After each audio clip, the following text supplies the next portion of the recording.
ini kita kegiatan sinkronusnya dilaksanakan pada siang hari ya Bapak Ibu. Saya buka terlebih dahulu. Assalamualaikum warahmatullahi wabarakatuh. Selamat siang, selamat salam sejahtera bagi kita semua. Om Swastiastu, Namo Buddhaya, salam kebajikan. Puji syukur kita panjatkan kehadirat Tuhan Yang Maha Esa. Kita dapat hadir secara daring dalam kegiatan sesi sinkronus pada siang hari ini untuk pelatihan pejabat pengadaan MOOC batch ke-8 pada hari Rabu 24 September 2025. Sebelumnya perkenalkan, saya Sabrina dari Pusat Pelatihan SDM PBJ LKPP yang pada siang hari ini akan menjadi pengelola kelas. Untuk fasilitator kita pada siang hari ini yaitu ada Bapak Tino Yuka Albila. Selamat siang Bapak Tino. Selamat siang Kak Sabrina, selamat siang Bapak Ibu semuanya. Baik, Bapak Tino ini merupakan media suara ahli muda dari Pusat Pelatihan SDM PBJ. Mungkin sebelum kita mulai kegiatan pada siang hari ini, kita berdoa terlebih dahulu agar diberikan kelancaran. Berdoa menurut agama dan kepercayaan masing-masing, berdoa dipersilakan.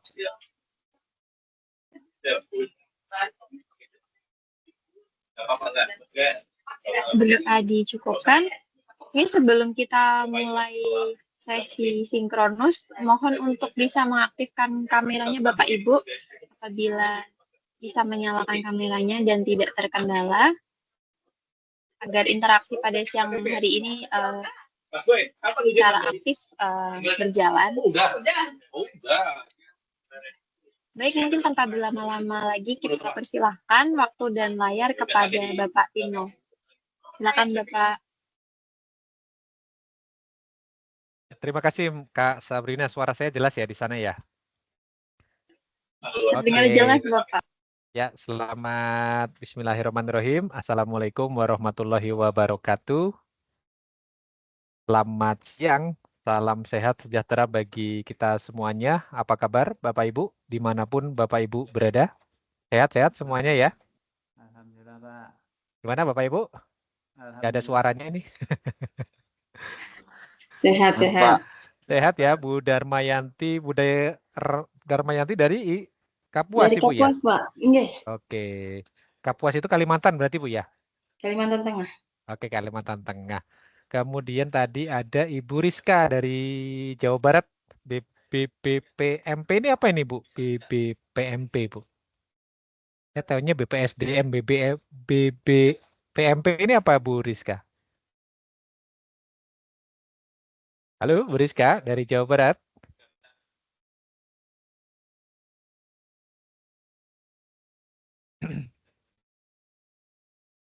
Oke, sambil coba cek sound dulu nih Bapak Ibu, biar terdengar gitu ya suaranya, biar saya tidak berbicara sendiri nih. Nanti khawatir saya nanti ditinggal semuanya nih sama Bapak Ibu, karena tidak ada yang mengaktifkan kamera ya. Gimana Bapak Ibu? Ada Pak Efri nih. Selamat siang Pak Efri. Selamat siang Pak. Selamat siang, dari mana Pak Efri? Dari Pengadilan Negeri Padang Panjang Pak. Padang Panjang Pak ya, Sumatera Iya. Barat. Pak, Sumatera panjangnya Barat. berapa meter Pak? Lumayan panjang Pak. Oke. Lagi di kantor ya Pak Efri ya? Iya, alhamdulillah. Mantap. Sudah makan siang Pak Efri? Alhamdulillah Pak. Alhamdulillah, siap. Oh, ini ada Pak Bagus Nugraha. Terima kasih Pak Bagus. Dari mana Pak Bagus? Dari Muara Enim Pak. Muara Enim itu mana Pak? Sumatera Pak ya? Sumatera Selatan. Sumatera Selatan. Pak Bagus ya. Oke, terima kasih Pak Bagus. Salam kenal ya Bapak Ibu semuanya. Tadi sudah diperkenalkan oleh Kakak Sabrina sebagai ketua kelasnya nih. Ya, sebentar saya share screen ya Bapak Ibu ya. Nah, ini profil singkat saya Bapak Ibu. Nanti barangkali bisa berinteraksi lebih lanjut ya. Di profil singkat saya mudah-mudahan masih mirip fotonya Bapak Ibu. Ini fotonya diambil beberapa tahun yang lalu ya. Nama saya Tino Bapak Ibu, Tino Yuka. Bapak Ibu boleh memanggil saya Mas Tino boleh, Mas Yuka boleh, asal jangan dipanggil KPK aja Bapak Ibu. Jadi manggilnya Mas Tino aja gitu ya. Nah, untuk saat ini saya bertugas sebagai widyaswara muda, Bapak Ibu. Tapi cita-cita saya adalah widyaswara utama tentu saja ya. Widyaswara utama yang mengutamakan keselamatan, Bapak Ibu. Ini ada hubungannya nih. Biar tidak dipanggil KPK, biar tidak dipanggil kejaksaan ya, Pak Efri ya, Pak ya. Jadi Pak Efri kalau manggil saya Mas Tino aja, jangan dipanggil kejaksaan Pak Efri. Siap, Pak. Bahaya ini. Oke, bercanda ya Pak Efri ya. Nah ini kita, saya mengutamakan keselamatan. Bapak Ibu juga saya yakin pasti dalam bekerja kan apa sih yang kita cari Bapak Ibu ya. Pasti kita ingin mencari ketenangan, bekerja sesuai dengan apa namanya amanat, sesuai dengan regulasi, kemudian sesuai dengan ketentuan, tidak ada yang aneh-aneh. Jadi nanti kita tidak ada pikiran yang macam-macam Bapak Ibu ya. Kita pulang dengan tenang, tidak ada tanggungan, tidak ada hutang sana sini dan lain sebagainya. Nah, saya bergabung di LKPP Bapak Ibu 2015 ya, sampai sekarang sudah keliling-keliling-keliling, terakhir di pusat pelatihan. Jadi bisa berinteraksi dengan Bapak Ibu di dalam ruang kelas meskipun secara daring ya. Bapak Ibu tidak apa-apa, mudah-mudahan tidak mengurangi semangat belajar Bapak Ibu semuanya. Yang pertama tentu saja kami sangat mengapresiasi dan menyambut baik nih Bapak Ibu sudah komitmen ya, sudah hadir tepat waktu, bahkan tadi beberapa sebelum jam 1 sudah hadir nih. Mudah-mudahan ikhtiar Bapak Ibu nih ya dalam rangka untuk belajar nih sebagai calon pejabat pengadaan. Kan bayangan kami ikut pejabat pengadaan ya berarti nantinya akan menjadi calon pejabat pengadaan. Kan kurang lebih begitu ya Bapak Ibu ya. Nah, saya lahir di Semarang, Bapak Ibu, barangkali yang ada dia di Semarang nih, dekat dengan rumahnya Kak Sabrina ya. Kak Sabrina itu dari Kendal kalau nggak salah, tetanggaan dengan saya tuh Bapak Ibu.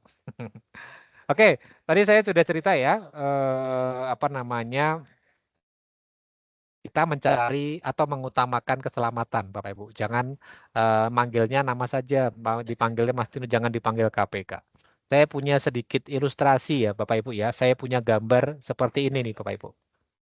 Nah, saya mau mengajak diskusi Bapak Ibu ya. Ini ceritanya ada, ini siapa nih Bapak Ibu? Gambar siapa nih Bapak Ibu? Gambar Upin Ipin Bapak Ibu ya. Gambar Upin Ipin nih Bapak Ibu. Tapi ceritanya ini Upinnya pakai pakai baju korpri ya Bapak Ibu, baju PNS dia.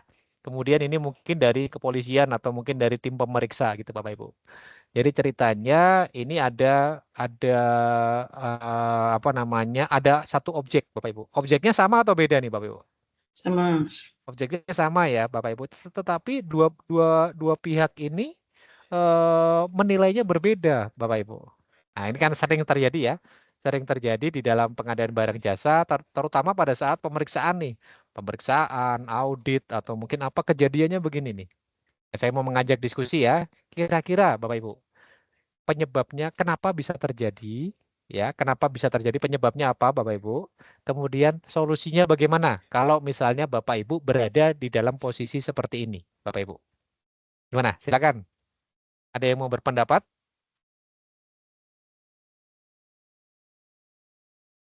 Jadi ceritanya nih Bapak Ibu ya, katakanlah di sebelah kiri nih. Sebelah kiri ini adalah PP ini ya, PP. Pejabat pengadaannya misalnya. Kemudian ini misalnya auditor Bapak Ibu. Nah, kenapa bisa terjadi begini Bapak Ibu? Padahal Karena objeknya sama ya. Gimana? beda sudut pandang. Beda dengan siapa ini Bu? Ibu siapa? Darmayanti. Ibu Darmayanti ya. Ibu Darmayanti. Beda sudut pandang Ibu ya. Ya, Oke, solusinya bagaimana Bu? harus menyamakan Oke. ini dari sisi mana melihatnya gitu, Samakan menilainya. persepsinya dulu ya Bu ya. Ya, Oke, terima kasih Bu Darmayanti. Ada lagi nggak Bapak Ibu yang mau menambahkan Bapak Ibu? Ada yang mau menambahkan dari pendapat Bu Darmayanti? Oke, belum ada ya. Kalau gitu kita coba diskusikan bersama Bapak Ibu ya. Jadi ceritanya ini ada dua orang ya Bapak Ibu yang berbeda tugas nih. Yang sebelah kiri adalah PP, yang sebelah kanan adalah auditor. Jadi saya mau menyampaikan pesan bahwa dua-duanya ini dia memandang objek yang sama nih Bapak Ibu. Sama. Kemudian pertanyaannya, kira-kira antara PP dan auditor ini ada yang salah nggak Bapak Ibu? Kira-kira? Ada yang salah Tergantung nggak? sudut pandangnya, Pak. Ya, berarti intinya dua-duanya merasa tidak salah ya Bapak Ibu ya. Bahwa saya udah benar nih Pak, ini angka 6, ini angka 9.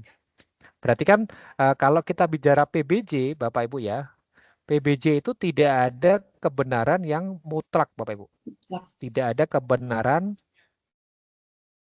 yang mutlak nih. Kebenaran mutlak itu berarti tidak terbantahkan Bapak Ibu. Misalnya kebenaran mutlak itu ya 1 tambah 1. Itu clear Bapak Ibu. Jawabannya pasti 2. Tetapi kalau ditanya Bapak Ibu ya, untuk mencapai 10, apakah harus 5 tambah 5 Bapak Ibu? Kan tidak. Saya 10 nih ya. Apakah harus 5 tambah 5?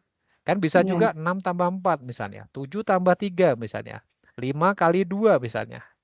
Jadi semuanya itu masing-masing punya cara Bapak Ibu ya. Yang pada akhirnya bisa menghasilkan ini Bapak Ibu. Ya kan? Semuanya bisa 10 itu bisa didapatkan dengan berbagai macam cara. Apakah dari keempat cara ini ada yang salah Bapak Ibu? Atau ada yang paling benar mungkin? Tidak ada. Semuanya benar Bapak Ibu ya, dan semuanya juga tidak salah Bapak Ibu. Jadi mungkin dalam pesan ini, dalam ilustrasi ini ya, kita mungkin coba kita terbuka pemikirannya. Jangan, kadang kita itu kan merasa paling benar, yang benar tuh harusnya begini, padahal ada cara lain Bapak Ibu yang juga tidak salah nih Bapak Ibu. Alhamdulillah. Kita kembalikan ya ke dalam konteks PBJ nih. 3 hal penting dalam PBJ Bapak Ibu. Dalam PBJ ya. Yang pertama Bapak Ibu ya, ini mudah-mudahan bisa menginspirasi lah. Yang pertama itu adalah Justifikasi. apa Bapak Ibu? Justifikasi. Justifikasi itu apa Bapak Ibu?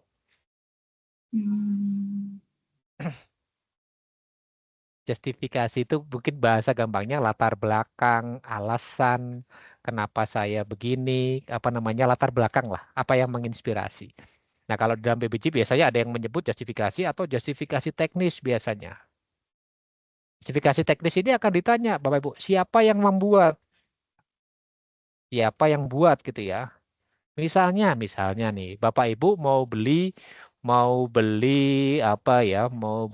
mobil misalnya, mobil yang dibeli adalah mobil Fortuner, Bapak Ibu. Oh, kenapa beli mobil Fortuner? Fortuner kan mahal, Pak.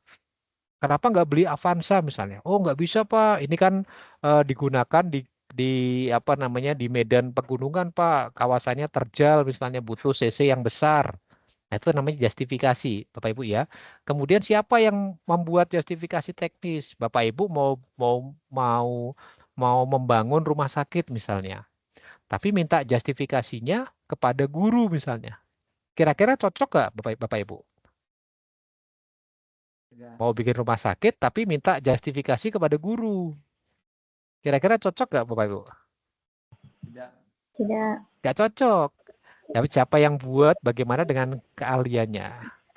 Ini yang nanti akan dipertanyakan ya Bapak Ibu. Analogi sederhana begini Bapak Ibu. Ini misalnya ya. Ini misalnya ada penyedia A. Ini ada penyedia B. Ada 2 penyedia ya. Kemudian ceritanya nih Bapak Ibu, mereka berdua jualan barang yang sama. Misalnya jualan HP ya, jangan HP lah, HP kan kita jarang beli, laptop aja. Laptop Asus misalnya. Tipenya X1 misalnya. Sama-sama X1 ya. Barangnya sama-sama X1, tipenya sama. Nah, kemudian si A itu dia jualnya 10 juta misalnya. Kemudian si B, dia jualnya 9,5 juta. Kira-kira Bapak Ibu belinya yang mana Bapak? Ke A atau ke B? B. Yang B. Ke B ya. Semua sepakat ya Bapak Ibu ya? Belinya ke B ya. Karena barangnya sama nih. Identik sama. Bagaimana kalau saya tambahkan informasi begini Bapak Ibu? 9,5 juta, tapi dia itu ready 3 bulan. Ini barangnya ready stock. Padahal laptopnya ini nanti akan dipakai untuk misalnya seleksi CPNS misalnya. Nah, kira-kira Bapak Ibu belinya yang mana? Yang sudah Yang ready. A. Yang A. Yang A. Ya, jadi beda informasi, beda kondisi itu nanti akan mempengaruhi justifikasi Bapak Ibu. Contoh nih ya, Bapak Ibu masih ingat nggak zaman COVID? Harga masker berapa Bapak Ibu? Satu box masker merek Sensi ya, waktu itu yang bagus kan Sensi itu. Satu box berapa Bapak Ibu kira-kira? Masih ingat nggak? Kalau tidak salah nih ya di Jakarta itu 150.000, betul ya Bapak Ibu ya? 150.000 waktu itu. Murah atau mahal Bapak Ibu? Murah. Mahal. Murah. Udah Mulai. udah dianggap apa namanya murah, tetapi barangnya susah nih, langka nih. Makanya harganya naik terus ya. Kalau tidak salah sempat tuh sampai 200.000. Coba kalau Bapak Ibu beli masker sekarang 150.000, mau nggak? Kalau Nggak mau. sekarang berapa? Nggak mau. Jadi Mahalan, Pak. ya tadi ya kemahalan ya Bu ya. Masker itu dulu itu sebelum COVID paling harganya 30.000 lah paling paling mahal ya. Itu udah merek Sensi itu Bapak Ibu. Nah, jadi analoginya begitu. Jadi justifikasi teknis ini adalah kenapa Bapak Ibu apa namanya menentukan tadi ya kenapa Bapak Ibu memilih A padahal kan harganya lebih mahal Pak. Ada justifikasinya ini. Gitu ya. Kalau ini nggak ada, maka yang dipilih adalah yang B. Tadi semuanya sepakat ya Bapak Ibu ya. Nah, kemudian pernah nggak Bapak Ibu mengalami kondisi begini? Misalnya saya itu bukan bukan insinyur Pak, saya bukan orang sipil Pak, tetapi saya kok disuruh menjadi pokja untuk pengadaan konstruksi misalnya. Pernah nggak Bapak Ibu mengalami kondisi yang di mana Bapak Ibu itu tidak pengalaman, tidak punya keahlian lah di situ? Pernah membayangkan nggak? Nah, terus caranya gimana? Apakah kita langsung Pak, saya nggak mau Pak, saya nggak punya keahlian di situ. Nah, terkadang itu Bapak Ibu namanya tugas nih ya. Tugas itu kan mendadak Bapak Ibu ya. Dan kadang kita tidak bisa mengelak tuh Bapak Ibu.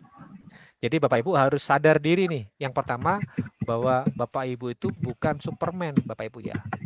PP itu bukan Superman. Superman itu yang gimana Bapak Ibu? Superman Serba itu bisa. yang serba bisa ya, Bapak Ibu. Kuat lah, kuat apa namanya? Tapi bukan yang celana dalamnya di luar, bukan ya Bapak Ibu ya. Pokoknya dia yang kuat lah, yang serba bisa. Tapi Bapak Ibu bisa membentuk namanya super team Bapak Ibu. Super team. Misalnya begini, Bapak Ibu mau bikin gedung nih ya, gedung. Ya udah panggil aja misalnya dari dinas PU, panggil dari akademisi misalnya, panggil dari konsultan misalnya. Tujuannya apa? Ya untuk ini, untuk memperkuat justifikasi teknis, untuk memperkuat keahliannya Bapak Ibu. Agar nanti justifikasinya tidak terbantahkan Bapak Ibu ya. Jangan salah ya, mau bangun gedung tapi konsultasinya ke misalnya Dinas Pemuda Olahraga misalnya itu. Malam ini mau bikin gedung atau mau tanding bola kan begitu Bapak Ibu ya. Jadi harus memperhatikan keahlian. Kalau memang Bapak Ibu merasa kompeten, merasa punya keahlian, silakan dilanjutkan. Tapi kalau tidak ini ya, Bapak Ibu punya kesempatan untuk membentuk namanya super team. Oke, ini yang pertama justifikasi. Jadi kalau kita kembali ke sini, misalnya si PP ya, ini angka 6 Pak, justifikasinya apa? Dilihat dari kiri Pak. Dilihat dari kiri misalnya. Coba silakan Pak, apa namanya, dilihat dari kiri misalnya begitu ya Bapak Ibu ya. Kemudian yang kedua nih Bapak Ibu, yang sering terlupa. Kelihatannya simple, tapi sering terlupa. Yang kedua itu adalah dokumentasi Bapak Ibu. Dokumentasi. Bapak Ibu, mungkin nanti Pak Evri ya, mohon penjelasan nih Pak. Kami dulu pernah Pak berdiskusi dengan para praktisi hukum Pak ya. Jadi ada informasi Pak, masa kadaluarsa tindak pidana korupsi. Kira-kira berapa lama Bapak Ibu? Masa Kalau nggak salah 10 kadaluarsa tahun, ya, tindak Pak. pidana korupsi itu. Iya, 10 tahun kalau nggak salah, Pak. Berapa Pak Evri? 10 tahun, Pak. Kalau 10 nggak tahun salah Pak sih, ya? Pak ya. 10 Pak ya? Iya. Oke. Ada pendapat lain? Berapa Bapak Ibu? Ternyata masa kadaluarsanya itu 18 tahun Bapak Ibu. 18 tahun kira-kira singkat atau lama nih Bapak Ibu? Lama. Lama, Pak. Lama mungkin ya, mungkin kita sudah purna tugas, mungkin kita sudah pensiun, mungkin ya, mungkin kita sudah pindah ke unit yang lain, mungkin kita sudah lupa dan lain sebagainya. Tapi masa kadaluarsanya tuh masih ada Bapak Ibu ya. Mungkin kalau Bapak Ibu cek lah ya beberapa kasus terakhir inilah, contohnya mantan Menteri Perdagangan. Pertanyaannya, kenapa kok baru diusutnya sekarang? Kenapa nggak dari dulu-dulu aja pas beliau bikin keputusan misalnya? Ternyata katanya oh lagi antrian Pak, lagi antrian kasus misalnya ya. Nanti yang gede-gede dulu misalnya katanya begitu. Nah, dokumentasi ini menjadi penting Bapak Ibu. Jadi yang repot ini ya, jadi saya mau mengajak Bapak Ibu nih. Terkadang nih ya, terkadang kita itu akan terjebak Bapak Ibu. Ketika kita itu tidak salah sebenarnya. Saya tidak mengambil, saya tidak korupsi, saya tidak melakukan markup, saya tidak melakukan manipulasi, tapi saya tidak punya bukti, Bapak Ibu. Saya tidak punya bukti kalau saya itu tidak salah. Saya itu tidak punya bukti kalau saya itu benar misalnya. Kan repot ya, Bapak Ibu ya. Saya ngambil juga enggak, terlibat juga enggak, tapi saya enggak punya bukti, Bapak Ibu. Nah, dokumentasi ini macam-macam ya. Bisa berbentuk fisik, bisa berbentuk fisik, bisa berbentuk digital. Yang penting adalah otentik, Bapak Ibu. Otentik itu maksudnya asli lah, bisa otentik, bisa dibuktikan lah, Bapak Ibu, dokumentasi. Jadi ini ya 18 tahun. Jadi Bapak Ibu mungkin ya kalau ada rekannya terlibat misalnya atau ada yang negatif misalnya, terus dia bilang oh tenang aman kok tahun kemarin aja nggak ketahuan misalnya. Jangan senang dulu Bapak Ibu. Di sini ada 18 tahun nih masih berlaku. Makanya justifikasi yang sudah bagus jangan lupa disimpan Bapak Ibu ya, disimpan nih. Disimpan nanti sewaktu-waktu misalnya ada pemeriksaan kita sudah siap. Ingat ya Bapak Ibu ya, pengadaan barang jasa itu cepat atau lambat, suka atau tidak suka pasti akan diperiksa Bapak Ibu. Bener aja diperiksa Bapak Ibu ya, bener nggak? Kita benar prosesnya sudah benar aja masih diperiksa tuh Bapak Ibu. Gimana kalau ada indikasi kecurangan misalnya, makin diubek-ubek lagi tuh ya. Makanya Bapak Ibu harus siap. Siap nggak siap, suka nggak suka harus siap Bapak Ibu. Nah, kemudian yang ketiga nih, baru Bapak Ibu bisa melakukan namanya klarifikasi. Klarifikasi itu berarti menjelaskan Bapak Ibu. Menjelaskan baik secara akademis maupun secara faktual nih Bapak Ibu. Bisa diterima lah. Diterima logis misalnya ya. Tidak bertentangan dengan apa-apa. Contohnya misalnya gini ya. Ini angka 6 Pak, dilihat dari kiri. Coba Bapak jalan ke sini misalnya. Ternyata setelah Pak auditor jalan, oh iya benar Pak. Ternyata ini juga angka 6 gitu Pak ya. Tapi coba Pak, PP juga jalan ke sini. Oh iya benar Pak. Ternyata ini angka 9. Jadi kurang lebih ini ya Bapak Ibu ya. Tiga hal penting lah, 3 hal dasar menurut saya di dalam PBJ Bapak Ibu. Apapun tugas Bapak Ibu mungkin masih relevan dengan 3 hal ini nih Bapak Ibu. Mungkin sebelum kita lanjut ke materi, ada yang mau diskusi Bapak Ibu? Silakan. Ada? Gak ada ya? Lanjut dulu ya. Oke, lanjut dulu Bapak Ibu. Saya punya ini nih Bapak. Ini mungkin buat gambaran saja Bapak Ibu ya, gambaran jenjang karir PBJ nih Bapak Ibu. Dari mulai awal sampai dengan akhir Bapak Ibu ya, dari level 1 sampai dengan level 5 Bapak Ibu. Sekarang kan Bapak Ibu ikutnya di sini ya, di PP ya. Kemarin sebelum daftar pelatihan PP, Bapak Ibu mengumpulkan apa tuh Bapak Ibu? Masih ingat nggak? Sertifikat. Sertifikat PBJ dasar ya? Atau level 1 ya? Ya, Nah, level ini 1. memang tahapannya begitu Bapak Ibu. Jadi level 1 itu sebagai pondasi, sebagai dasar ya Bapak Ibu. Namanya juga level dasar. Jadi dasar. Nah, kalau Bapak Ibu di level 1 itu sebenarnya dominan dari aspek teori nih Bapak Ibu. Betul nggak? Diajarin apa itu jenis kontrak, apa itu metode pemilihan, apa itu istilah pengadaan, apa tugas PPK gitu ya. Semuanya dominan dari teori Bapak Ibu ya. Tetapi mulai dari level 2 ke atas, ini ya. Ini tuh sudah ke dalam tahapan aplikasi Bapak Ibu. Makanya ujung-ujungnya Bapak Ibu nanti diharapkan ya bisa mampu. Mampu ini salah satunya adalah makanya Bapak Ibu diminta untuk mengerjakan buku kerja. Buku kerja Bapak Ibu. Ini sebagai simulasi nih Bapak Ibu. Nanti pada saat Bapak Ibu bertugas sebagai PP, ya tugasnya seperti itu kurang lebih. Gitu ya. Jadi mulai level 2, level 3, level 4. Ini level ini bukan berarti level kepedesan, bukan ya Bapak Ibu. Bukan berarti level 5 lebih pedes, Pak. Enggak. Jadi level ini adalah level dari kompleksitas pekerjaan, Bapak Ibu ya. Level kompleksitas. Kompleksitas pekerjaan, Bapak Ibu. Jadi kalau level 2 ini disebut dengan pekerjaan sederhana nih Bapak Ibu. Sederhana itu yang seperti apa? Sederhana itu yang rutin, kemudian nilainya kecil, kemudian resikonya rendah, kemudian banyak tersedia di pasaran Bapak Ibu. Banyak di pasar lah. Contohnya apa? Itulah kenapa e-purchasing Bapak Ibu ya. E-purchasing itu bagian dari level 2. Karena apa? Bapak Ibu ini ya beli mobil misalnya. Mobil datang ke rumah, kira-kira bisa langsung dipakai atau harus diolah dulu, diproses dulu Bapak Ibu, kira-kira. Beli mobil, beli laptop, beli motor, kira-kira sampai di rumah bisa langsung dioperasikan atau harus diproses dulu Bapak Ibu?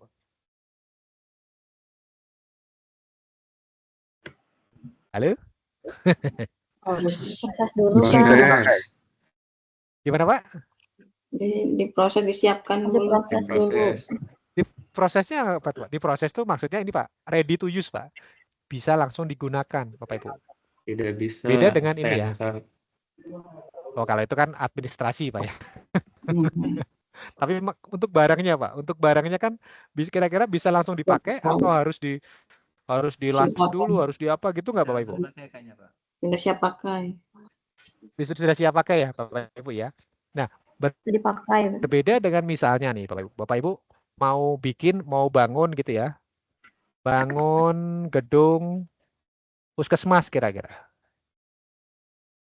Kira-kira ada nggak penyedia yang jual gedung puskesmas Bapak Ibu? Ada nggak yang Nggak jual? Nggak Nggak ada. ada. Nggak Dia ada. harus melalui namanya itu proses produksi Bapak Ibu. Proses produksi atau itulah kenapa disebut konstruksi Bapak Ibu ya. Dari mulai dari tidak ada menjadi ada Bapak Ibu. Ini namanya proses produksi. Makanya proses produksi itu adanya di level 3 Bapak Ibu. Jadi level 2 itu sederhana, level 4 itu kompleks Bapak Ibu. Kok hilang? Kok pulpennya macet nih. Kompleks nih ya. Kompleks ini tengah-tengah. Tidak sederhana, tapi juga tidak kompleks Bapak Ibu. Nanti Bapak Ibu fokusnya di sini dulu ya, yang pekerjaan rutin, risikonya rendah, banyak tersedia di pasar. Contohnya tadi Bu, Bapak Ibu mau beli mobil ya, mobil miliaran misalnya di purchasing. Tetap itu level 2 Bapak Ibu ya, karena barangnya itu sudah ready di pasaran. Ya kan? Tinggal beli, mobilnya dikirim, langsung dipakai. Nggak perlu kita bangun lagi lah, nggak perlu. Kurang lebih begitu ya, Bapak Ibu ya, ini adalah tugas PP. Nah, kemudian kalau kita bicara kompetensi nih, Bapak Ibu ya, kompetensi kompetensi PP itu ada berapa dia? Lupa saya. Ada 6 kalau nggak salah. Nanti kita hitung ya. Yang pertama adalah review DPP Bapak Ibu. Kemudian yang kedua itu adalah penyusunan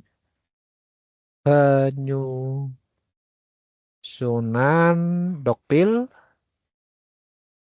dan penjelasan.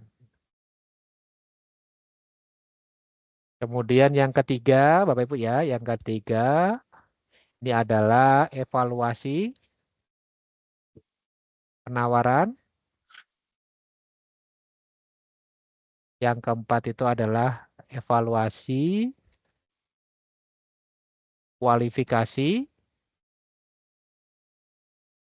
Kemudian yang kelima itu adalah negosiasi, Bapak Ibu. Yang keenam itu adalah e-purchasing. Oke, kita bahas satu-satu ya, Bapak Ibu ya. Bapak Ibu lebih senang coret-coret begini atau mau pakai materi, Bapak Ibu? Nah, saya punya materi juga. Ini ada kelihatan nggak Bapak Ibu materinya? Kelihatan. Kelihatan, Pak. Kelihatan ya. Lebih senang gini atau pakai coret-coretan Bapak Ibu? Kalau saya lebih senang begini karena sambil ngetes Bapak Ibu nih. Oke, mungkin sebelum ke materi ya. Sebelum ke materi, Bapak Ibu ada yang mau disampaikan dulu nggak? Ada yang mau curhat boleh, ada yang mau cerita boleh, ada yang mau nyanyi juga boleh. Silakan. Ada yang ini nggak mau menyampaikan dulu nggak Bapak Ibu?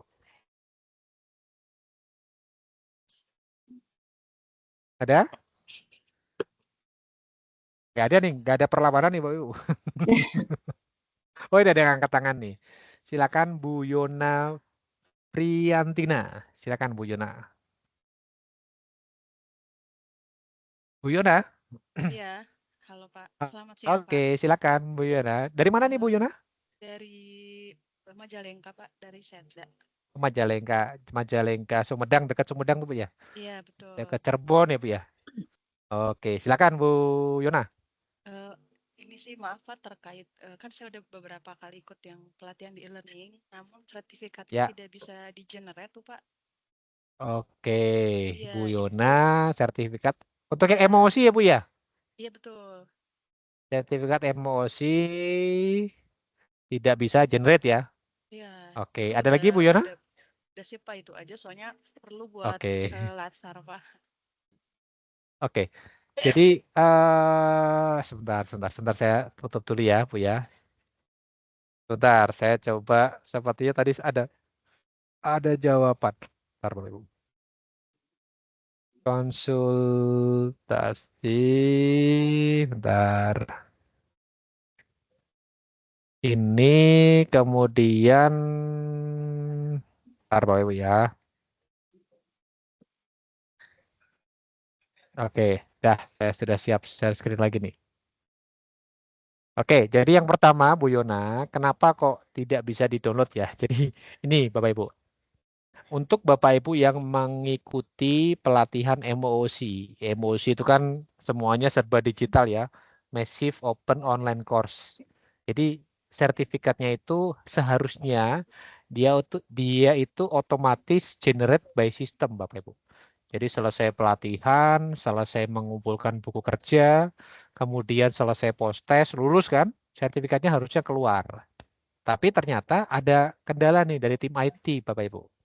Jadi pelatihan yang MOOC dia tidak bisa saat ini ya sampai dengan hari ini masih terkendala. Memang betul. Kalau tidak salah sudah jalan hampir 2 bulan nih Bapak Ibu.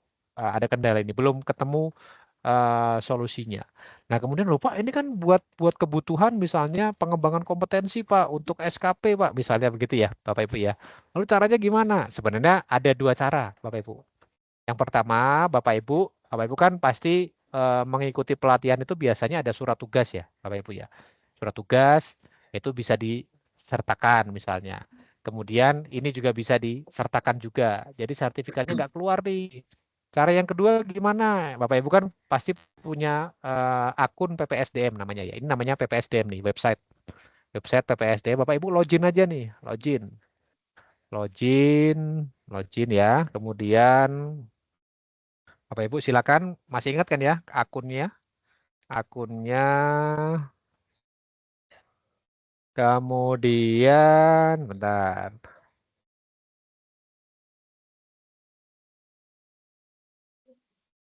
Oke. Bentar nasi muter ya. Udah oke-oke aja deh.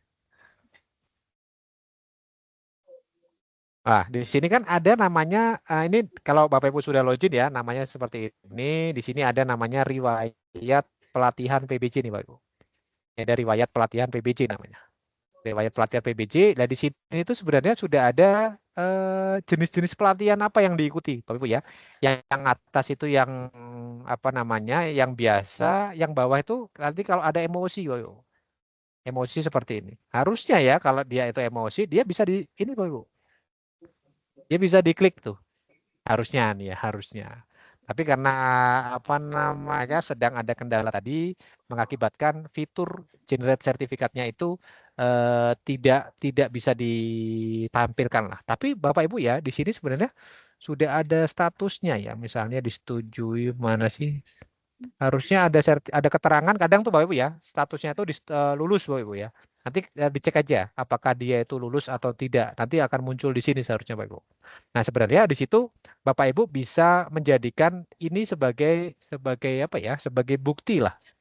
Bukti sementara Bapak Ibu. Bukti sementara karena sertifikatnya sedang terkendala, nah, sementara Bapak Ibu bisa menggunakan bukti tersebut.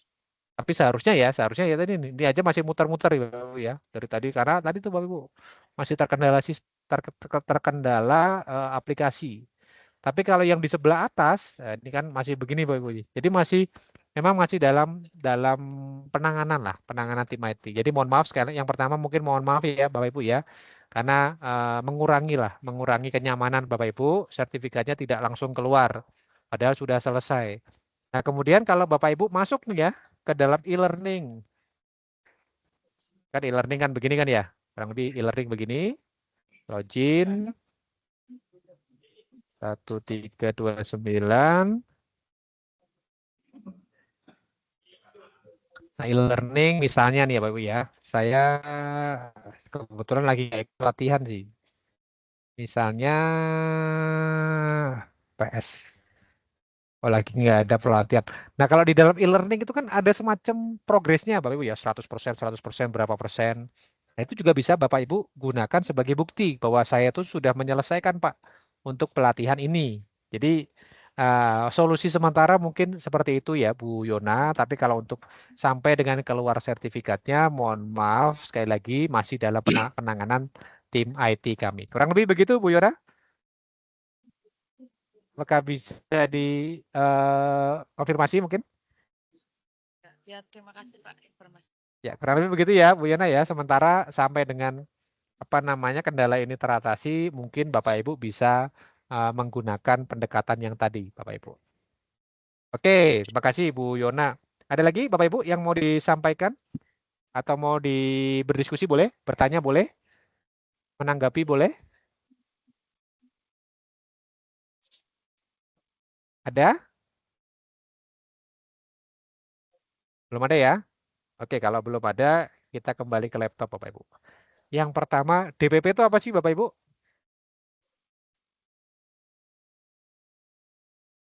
DPP apa Bapak Ibu? Dokumen Dewan Pengurus persiapan. Dokumen Dewan persiapan Pengurus Pusat ya. pengadaan. Oh iya ya betul. Bukan Dewan Pengurus Pusat pokoknya Bapak Ibu bukan. Dokumen persiapan pengadaan. Apa saja nih Bapak Ibu? Apa saja yang direview biasanya oleh PP? Spesifikasi teknis, Tek-tek, oke. HPS, Apalagi Bapak Ibu? rancangan HPS, kontrak. Yes. rancangan KK. kontrak ya. Oke, KAK. Tek-tek atau KAK Bapak Ibu. Apalagi Bapak Ibu? Apakah ini saja? Masih banyak loh Bapak Ibu. Ini. Butuh ini nggak kira-kira Bapak Ibu? Anggaran, Butuh Pak. nggak? Oh, sirup. Anggaran.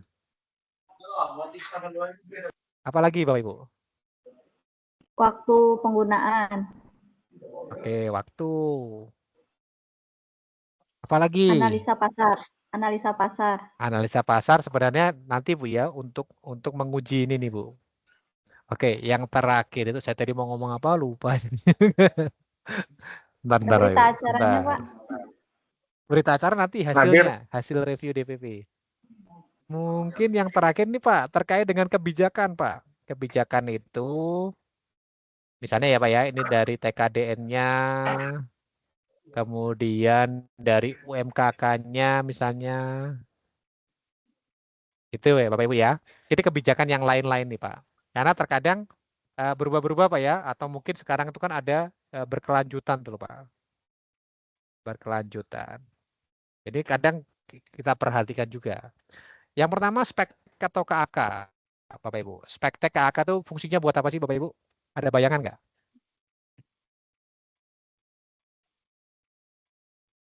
Fungsinya buat apa Bapak Ibu? Masih ingat nggak pengadaan barang jasa itu definisinya apa Bapak Ibu? Langkah awal dalam PBJ.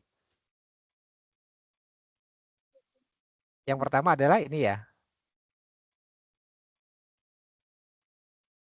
Identifikasi. Apa Bapak Ibu? Tulisannya apa nih Bapak Ibu? Kebutuhan. Identifikasi kebutuhan.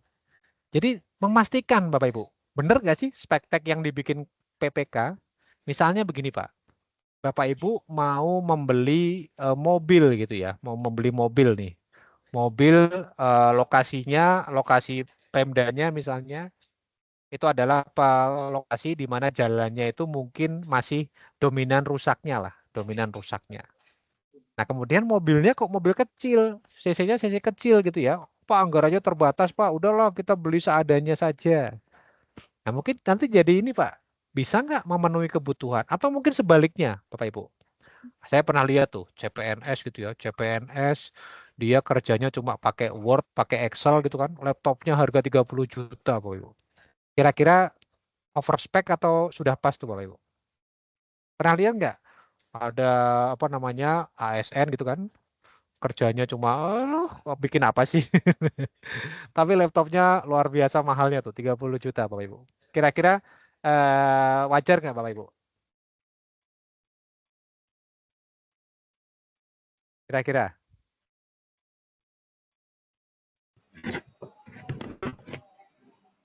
gimana Bapak Ibu? Atau ya suka-suka saya lah Mas, kan ini laptop saya.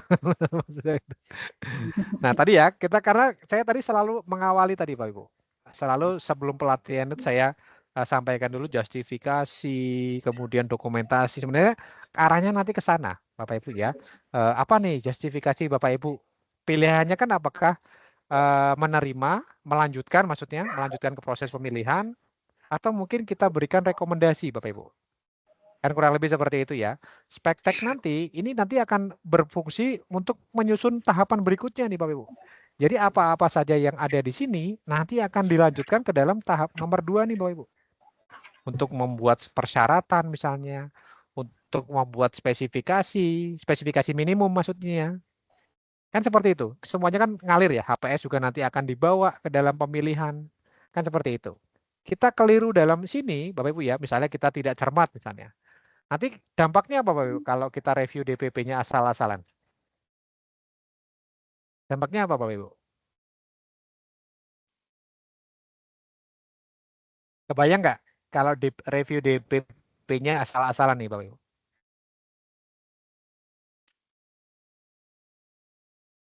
Atau kenapa sih kalau kita nggak melakukan review DPP kenapa emangnya Pak? Misalnya gitu. Ada yang pernah membayangkan nggak Bapak Ibu?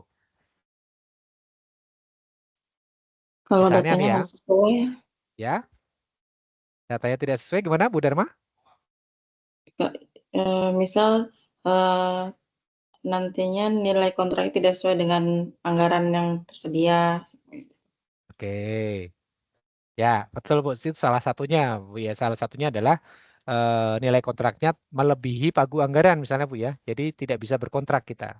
Betul Bu Dharma itu salah satunya.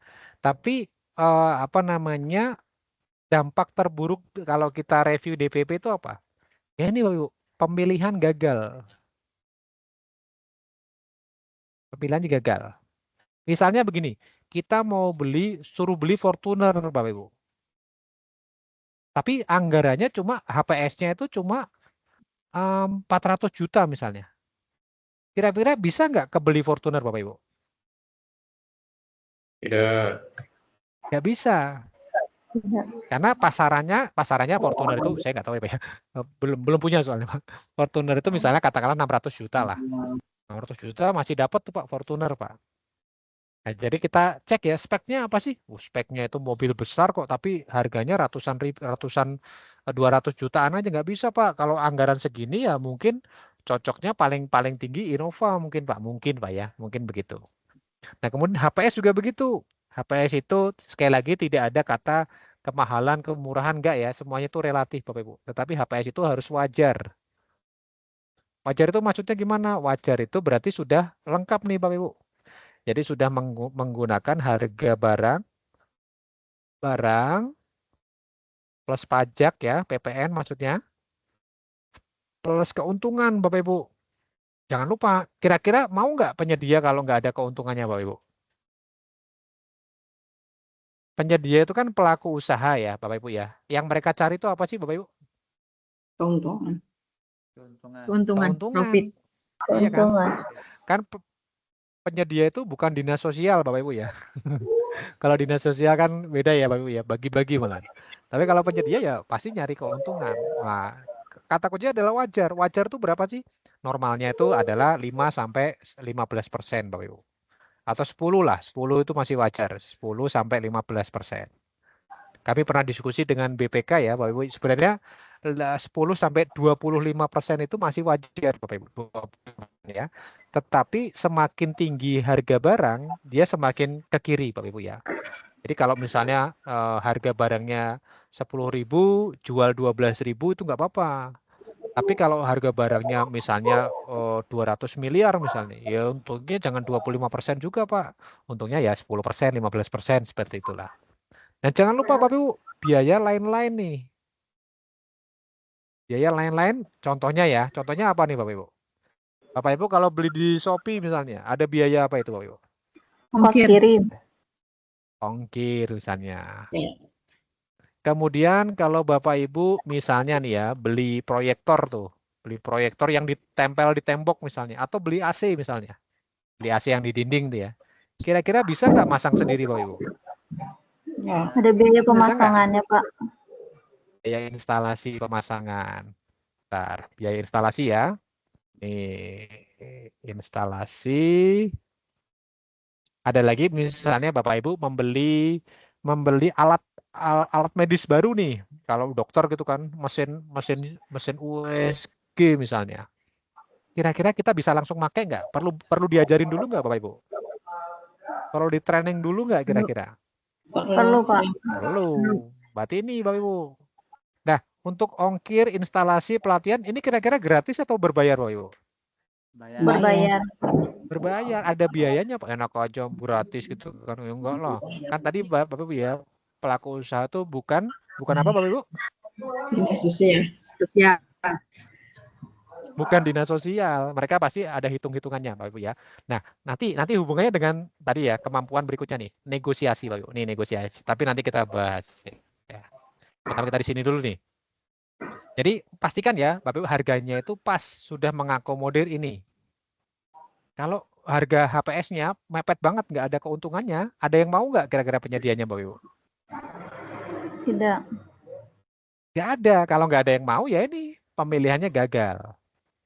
Kemudian draft kontrak ini Bapak Ibu nanti pastikan ya apa namanya, nama PPK-nya, asal apa namanya, asal OPD-nya misalnya, tahun anggarannya, kemudian ruang lingkupnya dan lain sebagainya itu sudah ada tuh Bapak Ibu. ID RUP ini kan kita pakai ya untuk apa Bapak Ibu ID RUP? Semuanya pakai nih, semua pengadaan itu berangkatnya dari ID RUP. Pastikan ID RUP-nya itu valid. Nah, kadang tuh ya, kita sebagai manusia kan kita harus sama-sama mengakui, Bapak Ibu ya. Kita sering sekali melakukan aktivitas namanya apa? Copy paste, Bapak Ibu. Betul nggak? Betul nggak, Bapak Ibu? Ya. Betul. Betul ya. Nah, kita kadang copy paste aja. Kita mungkin kurang teliti, mungkin kurang apa, lupa nih diupdate, Bapak Ibu ya. Pada saat mau diklik sama PP, lupa ID-nya nggak bisa dipakai nih Pak. Sudah pernah digunakan bisa, nggak bisa lanjut tuh Bapak Ibu. Kemudian anggarannya cek, pastikan anggaran itu minimal ya, minimal sama atau lebih besar dari HPS Bapak Ibu. Pastikan jangan sampai anggarannya di bawah. Pemerintah itu nggak boleh ngutang. Ngutang itu maksudnya anggarannya belum tersedia, tapi kita mau berkontrak nggak bisa, Bapak Ibu. Terus bilang, lu pas itu kan Indonesia utangnya banyak. Beda, Bapak Ibu ya. Kalau utangnya Indonesia itu maksudnya hutang dulu, uangnya sudah ada di rekening, di kantong maksudnya, itu nanti kita belanjakan. Tapi kalau uangnya belum ada di rekening, belum ada di DIPA, belum ada di DPA gitu nggak boleh, Bapak Ibu ya. Kemudian waktu ini nanti hubungannya dengan apa namanya, kapan Bapak Ibu harus mulai mulai pemilihan, gitu kan? Mulai kontrak, kemudian mulai bekerja, kemudian selesainya kapan? Selesai atau BAST lah. Nanti hubungannya ke situ. Nanti ini dituangkan di dalam dokumen pemilihan. Kemudian cek ya TKDN UMKK-nya, Bapak Ibu. Kan sudah ada regulasi tuh Bapak Ibu ya. Mudah-mudahan masih ingat nih. Misalnya kalau barangnya sudah ada TKDN plus BMP berapa Bapak Ibu? 40% ya? 40% ini nggak boleh impor Bapak Ibu, harus lokal semua. Kemudian cek nilai barangnya nih. Kalau sampai masih di bawah 15 M, carinya yang UMKK Bapak Ibu. Saya kan tugas di LKPP Bapak Ibu ya. Saya terakhir makan McD, makan KFC di kantor itu sebelum COVID mungkin ya. Jadi tiap hari itu kalau ada rapat di kantor belinya tuh ya ini Bapak Ibu. Jajan-jajanan seperti ini nih. UMKM nih Bapak Ibu ya. Bukan merek-merek besar nih, nggak ada mereknya tuh. Kelihatan nggak Bapak Ibu di sana? Kelihatan nggak Bapak Ibu? Kelihatan ya? Kelihatan nggak? Bukan, Pak. Kelihatan ya? Ya kurang lebih begitu Pak. Ini ada lagi pisang goreng nih Bapak Ibu. Tuh. Jadi bukan merek-merek yang mahal, bukan. Tapi UMKM. Karena apa? Ya kita ini kan kalau kita belinya ke perusahaan besar ya, yang kaya kan kadang bukan orang kita ya Bapak Ibu ya. Yang kaya malah kadang orang luar negeri tuh investornya ya. Makanya Bapak Ibu harus bisa membedakan kapan saatnya kita memang pro kepada UMKM, kapan kita memang harus membeli ke pelaku usaha yang mungkin menengah atau besar, Bapak Ibu ya. Jadi begitu. Yang pertama review DPP. Kalau seandainya hasil review DPP nih, kira-kira menurut PP ada yang kurang misalnya, atau nggak pas lah. Kira-kira hasilnya itu hasilnya ada yang ada yang keliru lah. Solusinya bagaimana Bapak Ibu? Kalau misalnya review DPP-nya, waduh ini HPS-nya terlalu rendah nih. Terus harus diapakan sama PP-nya Bapak Ibu? Dikembalikan ke PPK, Pak. Apakah hanya dikembalikan saja Pak? Mungkin jangan cuma dikembalikan Bapak Ibu ya. Kalau dikembalikan lupa ini kurangnya apa nih? PPK-nya juga nggak tahu Pak. Kalau boleh dikasih ini Pak, rekomendasi. Kurangnya di mana? Misalnya, Bapak sudah melakukan analisa pasar, misalnya sudah survei harga. Ini Pak, harga pasarannya sekian Pak, HPS-nya terlalu rendah nih. Nah, jadi kasih rekomendasi Bapak Ibu ya. Kemudian tapi kalau sudah sesuai, Bapak Ibu keluarkan namanya review berita acara nih.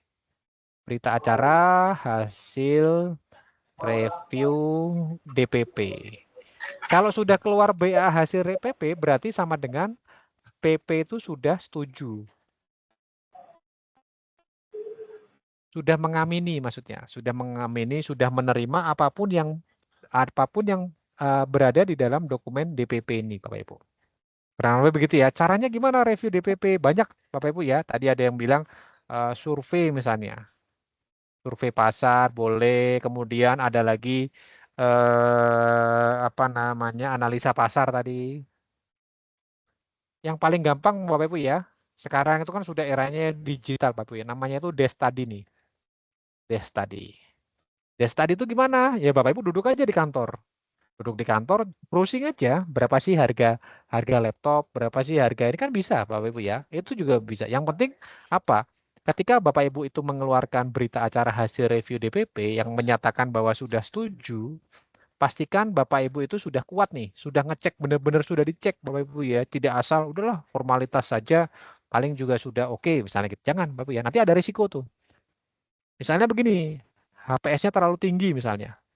Pasarannya 200 juta misalnya, HPS-nya bisa 500 juta. Nanti ada pikirannya aneh-aneh tuh. Dibilang, wah dia indikasi markup ya, indikasi kemahalan harga. Padahal kita salah hitung aja. Karena lebih seperti itu ya. Oke, sampai dengan review DPP ada yang mau dikonfirmasi dulu Bapak Ibu, silakan. Ada? Nggak ada ya. Lanjut ya. Kita lanjut ke penyusunan dokpil, Bapak Ibu. Dokpil itu kurang lebih ada 2 ya. Dokpil itu intinya nih ya. Kok pulpennya macet nih, Bapak Ibu. Dokpil ada 2, itu adalah LDP sama LDK. Kalau yang lain macam-macam ya, instruksi untuk peserta, misalnya fakta integritas itu umum lah. Tapi yang umum adalah LDP. LDP itu apa, Bapak Ibu? LDP itu apa, Bapak Ibu? LDP, LDK itu apa? Pernah dengar nggak, Bapak Ibu?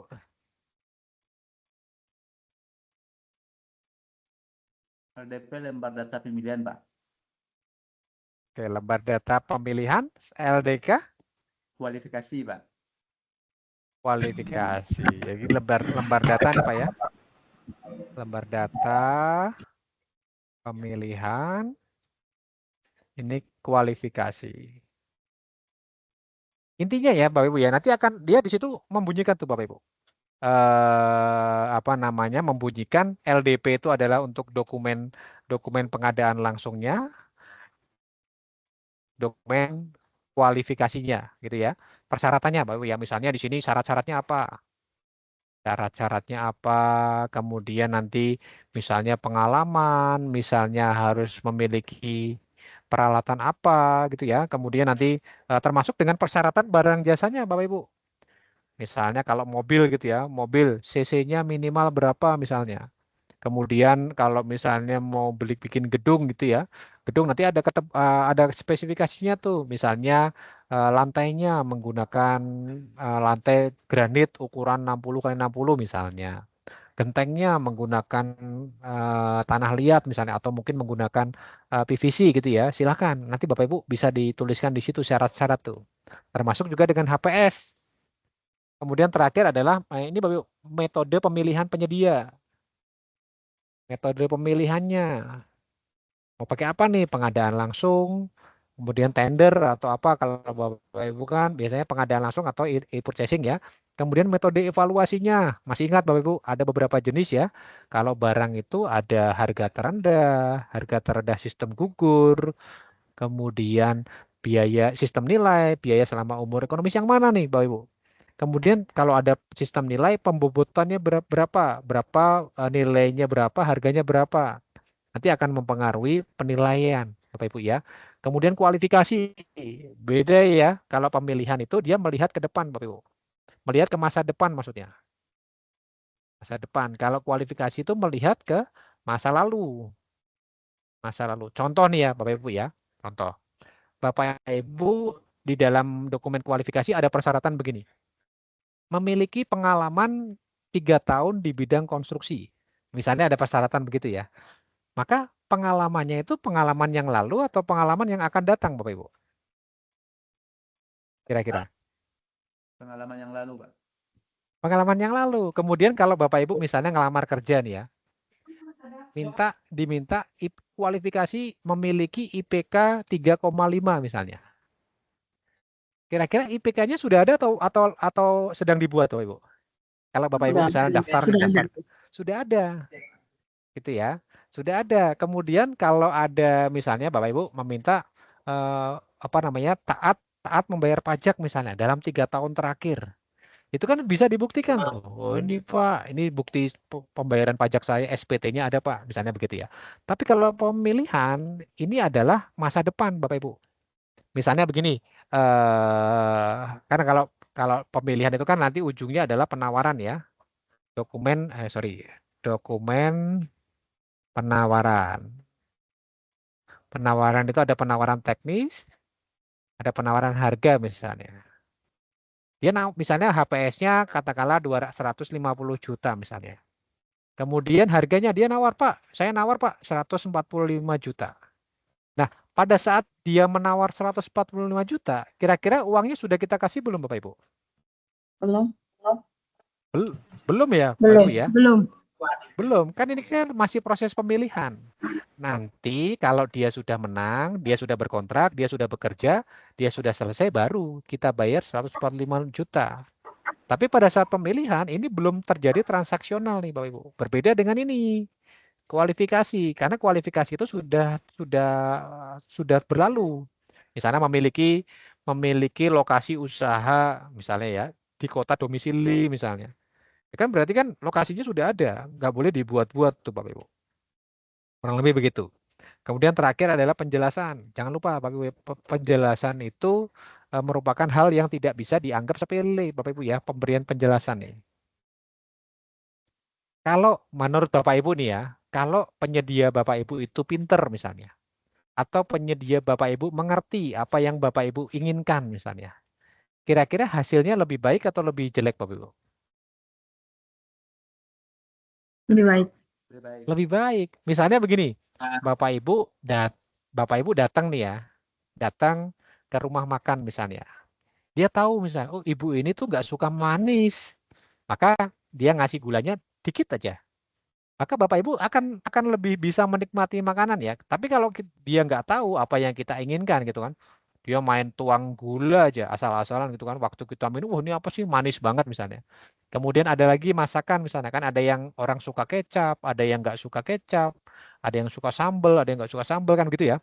Kita misalnya beli soto ayam misalnya dikasih kecap banyak sama dia, waduh padahal kita nggak suka kecap. Nah, kita mungkin akan komplain Bapak Ibu ya. Nah, makanya kita perlu namanya pemberian penjelasan Bapak Ibu ya. Ini adalah bentuk edukasi nih Bapak Ibu. Yang pertama adalah bentuk edukasi kepada namanya itu peserta ya, peserta belum penyedia, karena dia kan belum penyedia itu kan kalau sudah kontrak Bapak Ibu ya. Kalau peserta itu baru peserta pemilihan saja. Kemudian yang kedua, Bapak Ibu ya, kadang penjelasan itu kadang bisa digunakan untuk menjaring masukan nih.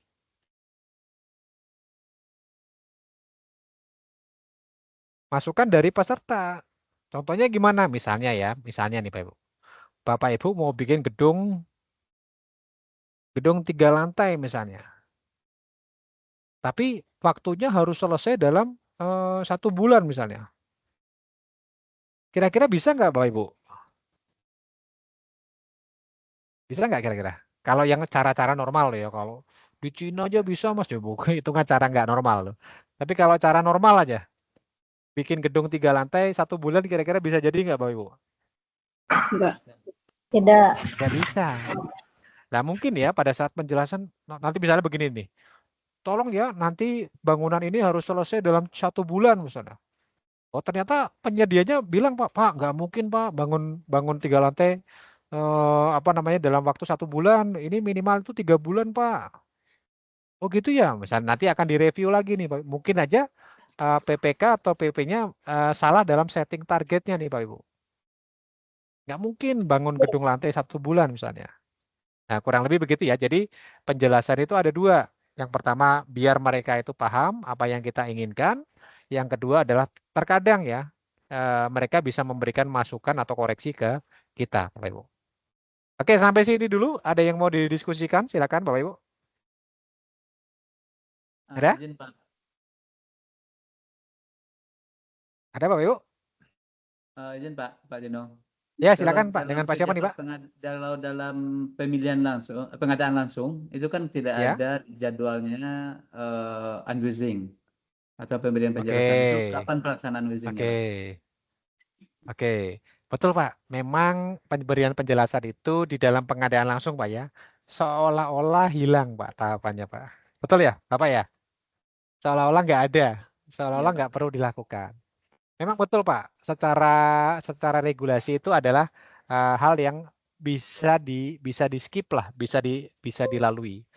Tapi pertanyaannya Pak, kira-kira pemberian penjelasan itu banyak manfaatnya atau enggak Pak? Atau banyak mudorotnya nih? Banyak manfaatnya Pak. Banyak manfaatnya. Pertanyaannya boleh nggak dilakukan? Ya boleh, Bapak Ibu ya, kan nggak dilarang juga. Tidak dilarang untuk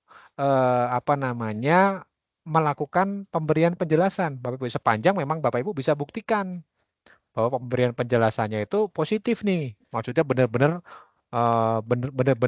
menjelaskan ya. Kadang tuh malah dimanfaatkan nih Bapak Ibu, misalnya pemberian penjelasan malah digunakan untuk bertransaksi misalnya. Nanti berapa persen nih, misalnya malah begitu ya, itu jangan berarti. Nah, pemberian penjelasan ini sifatnya macam-macam ya, Bapak ya. Bisa melalui daring misalnya, secara daring seperti pada siang hari ini nih, kita daring nih, atau mungkin langsung nih. Kan kalau pengadaan langsung itu gimana Bapak Ibu konsepnya? Pengadaan langsung itu gimana? Langsung upload dokumen penawaran, Pak. Gitu kan. Iya, ya, sebelum itu Pak, sebelum itu kan adalah menunjuk Pak ya. Iya, menunjuk Tunjuk dulu, Pak. satu penyedia yang dianggap mampu. Gitu Pak ya? Iya, Pak. Yang dianggap mampu. Mohon maaf nih ya Pak Ibu kalau tulisannya agak-agak gini. Kan dulu sebenarnya saya calon dokter, Pak Ibu, tapi nggak jadi. Nggak bercanda. Pak Ibu. Jadi yang pertama ini ya, kan tunjuk penyedia yang dianggap mampu. Berarti kan penyedianya sudah tahu nih, misalnya si PTA misalnya. PTA, yaudah PTA ini panggil aja Pak Ibu. Ini PTA, saya mau pengadaan laptop ya untuk bulan depan misalnya. Nanti speknya begini, begini, begini, begini. Nah, itu kan bisa Bapak Ibu ya. Bisa nggak? Nah, setelah itu nanti kalau bisa minta penawarannya Bapak Ibu. Minta penawarannya setelah kita terima, kita nanti nego di materi yang berikutnya. Kurang lebih begitu Pak.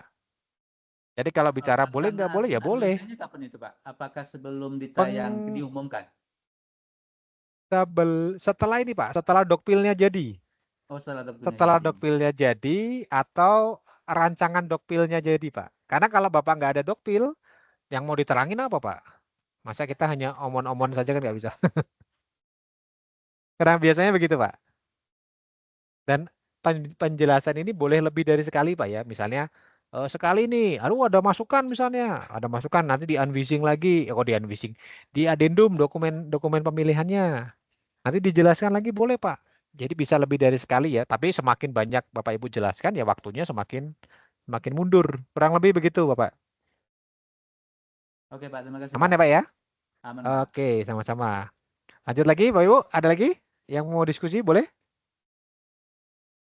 Oke, kalau belum ada, kita lanjut dulu ya. Lanjut dulu ke berikutnya adalah evaluasi penawaran. Bapak Ibu ya, evaluasi penawaran ini kan Bapak Ibu harus evaluasi penawaran itu berarti membandingkan antara dokpil versus penawaran, dokumen penawaran Bapak Ibu. Nah, dokumen yang LDP ya Bapak Ibu ya, LDP, bukan yang LDK. LDK nanti yang di sini nih. Berarti LDK versus dokumen kualifikasi. Nah, kemudian di sini kan ada dua ya, Bapak Ibu ya, dokumen penawaran itu ada yang teknis, ada yang harga. Ada yang harga. Namanya persyaratan teknis, Bapak Ibu ya, ada persyaratan minimum kadang ya. Kadang ada persyaratan namanya itu syarat minimum. Syarat minimum. Malah syarat minimum. Syarat minimum. Ada juga syarat yang memang harus tepat nih Bapak Ibu. Syarat yang harus tepat ya, harus sesuai. Misalnya begini, misalnya nih ya Bapak Ibu ya. Misalnya Bapak Ibu mau membeli rumah misalnya. Membeli laptop yang gampang aja ya laptop. Laptop spek teknya itu adalah misalnya RAM-nya itu 512 GB misalnya. Kemudian penyedianya nawar Bapak Ibu ya, Pak saya nggak punya 512, adanya 1 tera misalnya Pak. Boleh nggak Bapak Ibu kalau penawarannya 1 tera kira-kira gugur atau lanjut tuh? Atau speknya tuh minimal 512. Tapi penawaran penyedia itu 1 terabyte Pak Ibu. Kira-kira lolos atau gugur Pak Ibu? Lolos Pak. Lolos, Pak. Lolos. Karena kita mintanya adalah minimal 512. Kalau dikasih lebih tinggi, oke, Bapak Ibu ya. Tapi kalau lebih rendah, gugur. Misalnya dia nawarnya, Pak 512 saya habis Pak, adanya 256 GB. Ini gugur Bapak Ibu. Ini oke nih ya, seperti itu.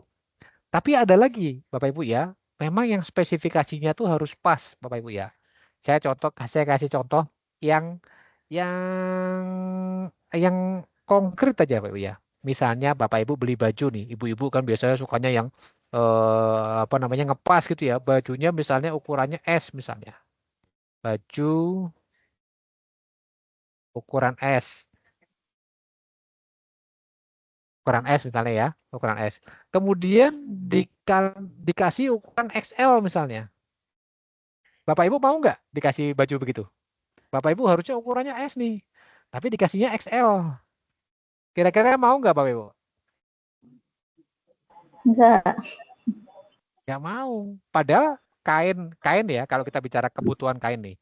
Kain di XL sama kain di S lebih banyak mana Bapak Ibu? XL. XL. Tapi kan kita nggak mau loh. Orang saya butuhnya S kok Pak. Kok dikasihnya XL loh Pak. Tapi kan ini kainnya lebih besar Pak. Lebih banyak Pak. Harganya sama deh Pak. Ya nggak mau lah. Orang kita maunya S. Kemudian kacamata misalnya. Kacamata kita mintanya minus 1 misalnya ya. Minus 1. Kemudian ada penyedia Pak ini Pak. Ini kami ada barang sisa banyak nih Pak. Minus 10 misalnya. Minus 8 misalnya. Udah Pak, ini harganya saya samakan kan nggak mau juga Bapak Ibu ya. Jadi Bapak Ibu harus memahami ya mana yang dia itu persyaratan minimum, mana yang apa namanya memang dia itu harus pas. Nah kalau harga itu adalah nanti versus dengan HPS ya Bapak Ibu ya. Pastikan maksimal atau sama dengan HPS Bapak Ibu ya. Boleh lebih rendah tapi tidak boleh lebih tinggi Bapak Ibu ya. Kalaupun lebih tinggi, nanti Bapak Ibu bisa tuh lanjutkan ke dalam tahapan negosiasi, Bapak Ibu ya, seperti itu. Oke, sampai sini dulu evaluasi penawaran. Ada yang mau didiskusikan? Oh iya, sebelum ke sini ya, Bapak Ibu ya, ini nih saya lupa Bapak Ibu ya, ke sini nih. Memang betul apa namanya definisi pengadaan langsung itu adalah tunjuk satu penyedia. Kira-kira ini rawan atau sudah aman Bapak Ibu? Tunjuk satu penyedia. Misalnya Bapak Ibu mau beli laptop. Terus Bapak Ibu, oh saya kan pengadaan langsung Pak, saya mau nunjuk satu penyedia misalnya. Kira-kira aman atau sudah pas Bapak Ibu? Atau belum aman? Aman atau belum aman Bapak Ibu? Belum. Belum. Bapak Ibu pasti nanti akan ditanya. Misalnya tunjuk satu ya, saya mau nunjuk PTA Pak. Nah kenapa PTA Mas? Kan yang jual laptop se-Indonesia ini kan banyak Mas. Nah makanya biar untuk mengurangi ya, Bapak, untuk memperkuat justifikasi lah minimal. Ya minimal Bapak Ibu cari pembanding dulu nih. Pembanding ya, pembanding. Pembanding itu berapa sih pasnya? Minimal 3 Bapak Ibu. Jadi kalau di dalam kompetisi ya, 3 itu minimal sudah terbentuk kompetisi Bapak Ibu ya. Tapi kalau cuma 1, apalagi 2, itu kompetisinya kurang Bapak Ibu ya. Makanya Bapak Ibu harus cari pembanding dulu. Misalnya ya, oh si A dia nawarnya 10 juta, si B dia nawarnya 9,8 juta, si C dia nawarnya 10,5 misalnya. Ya udah si A ini yang kita panggil Bapak Ibu ya. Tapi penawarannya B dan C ini disimpan Bapak Ibu. Jangan lupa didokumentasikan tadi. Jadi sebagai bukti tadi ya. Kenapa sih kok Bapak milihnya yang A ini Pak? Sebelum saya undang, saya sudah survei dulu Pak ke 3 penyedia tadi Pak. Si A ngasih harganya sekian, si B sekian. Makanya saya panggil yang A Pak. Karena dia yang harganya paling oke Pak. Misalnya begitu. Ini insya Allah lebih aman lah dibanding Bapak Ibu langsung menunjuk satu gitu ya. Ini tadi saya lupa terlewati Bapak Ibu. Oke, sampai sini dulu ya Bapak Ibu ya. Kemudian berikutnya adalah evaluasi kualifikasi, LDK, lembar data kualifikasi. Biasanya di sini sudah ada persyaratan ya. Misalnya izin usaha. Kemudian ada lagi pajak misalnya. Kemudian pengalaman. Kemudian apa lagi? Apalagi Bapak Ibu syarat kualifikasi itu? Misalnya punya peralatan misalnya, kemudian lokasi usaha misalnya ya. Nah, nanti apa namanya hasilnya itu adalah namanya itu pass and fail atau sistem gugur Pak Ibu. Pass and fail atau sistem gugur namanya. Gugur. Jadi kalau izin usaha ada asli nggak asli misalnya. Bisa ditujukan nggak? Oke, valid misalnya. Pajak, dia bayar pajak nggak? Bayar misalnya. Mana buktinya? Ini SPT-nya. Oke, berarti lulus gitu ya. Apa namanya? Lolos. Pas tuh kan lolos ya. Lolos, ini pengalaman juga lolos gitu Bapak Ibu. Nanti Bapak Ibu boleh nih, namanya pembuktian kualifikasi. Pembuktian kualifikasi ya. Misalnya gimana, Bapak Ibu? Misalnya ya, dia ngaku sudah bayar pajak misalnya. Tapi SPT-nya itu buram misalnya, scan-scanan gitu kan, udah nggak kebaca, wah nih, terus Bapak Ibu ragu nih ya, bener nggak sih apa namanya dokumennya asli atau tidak? Makanya caranya 3 nih Pak Ibu. Yang pertama minta ya, minta dokumen asli, minta nih Pak, bisa nggak tunjukkan dokumen aslinya Pak, jangan yang kopian Pak. Kalau misalnya nggak bisa juga, konfirmasi nih, cek atau konfirmasi ke pembuat dokumen. Misalnya ya, dia ngaku sudah bayar pajak, ya udah cek aja ke kantor pajak, bener nggak? Terus dia bilang Pak, saya dulu pernah Pak kerjasama dengan dinas pendidikan kota Jayapura misalnya. Ini Pak hasilnya bagus, telepon aja orang Jayapuranya Pak Ibu. Bener nggak sih Pak? Ini bener apa bener Pak? Ini PTA ini pernah bekerja sama, pernah menjadi penyedianya dinas pendidikan Jayapura Pak. Oh iya Pak, dulu kinerjanya jelek Pak, hati-hati sering hilang-hilangan. Nah itu Bapak Ibu bisa bisa ini tuh bisa tolak ya, bisa gugurkan kalau memang seperti itu. Oke, untuk evaluasi kualifikasi ada yang mau dikonfirmasi Bapak Ibu? Silakan. Ada? Ada ya? Kalau nggak ada kita lanjut nih ke sini. Jadi ceritanya evaluasi penawaran kan misalnya HPS-nya ini Bapak Ibu mau beli laptop ya. Ceritanya beli laptop, harganya laptop misalnya 5 piece. Harganya itu total satunya misalnya 20 juta. Kemudian totalnya berarti misalnya 100 juta ya. Oke, nanti kita kembali ke negosiasi nih Pak Ibu. Negosiasi. Nah, negosiasi itu tujuannya untuk apa sih Bapak Ibu? Tujuan kenapa Bapak Ibu melakukan negosiasi? Kenapa kok nggak langsung dibayar saja misalnya? Mendapatkan harga terbaik, Pak. Mendawarkan harga terbaik, oke. Dapatkan harga terbaik Bapak Ibu ya. Ada lagi? Untuk apa Bapak Ibu? Kenapa Bapak Ibu melakukan negosiasi?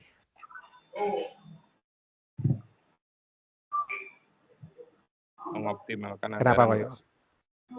Optimalkan anggaran.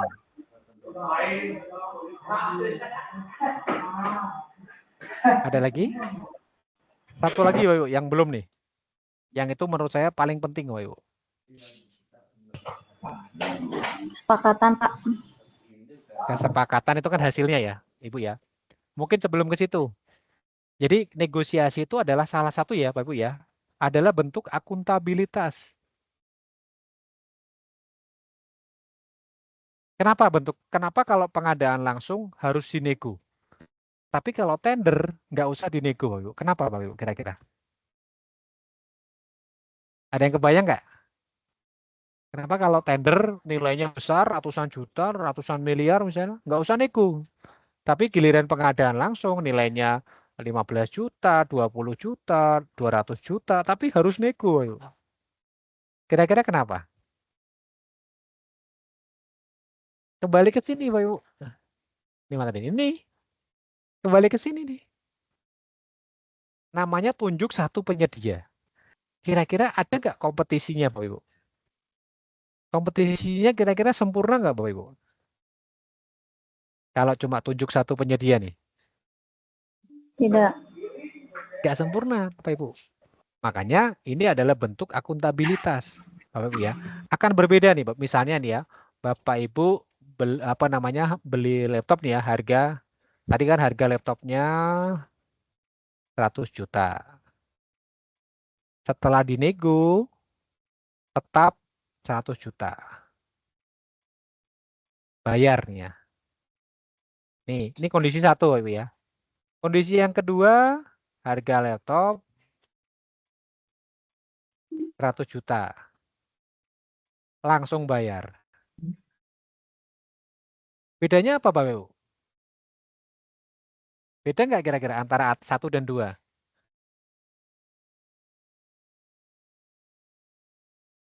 Bedanya apa Pak Ibu? Yang satu melalui proses nego, yang dua tidak ada nego, Pak. Ini Pak ya, berarti ada usaha Pak. Ada usaha untuk ini, untuk mendapatkan harga yang terbaik, ada usaha untuk mengoptimalkan anggaran. Betul ya Bapak Ibu ya, meskipun ujung-ujungnya Pak Ibu, ujung-ujungnya sama-sama bayar 100 juta nih. Ya kan, kalau itu lupa nggak ada bedanya tuh Mas, sama-sama keluar duit 1 juta, beda dong. Nego ini nanti akan terekam di mana Bapak Ibu? Berita acara?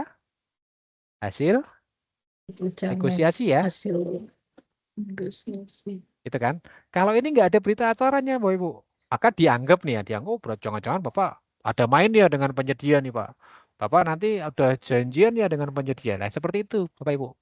Makanya negosiasi itu adalah bagian dari akuntabilitas. Dan tadi Pak ya, saya mau mungkin memperbaiki kalimatnya Pak.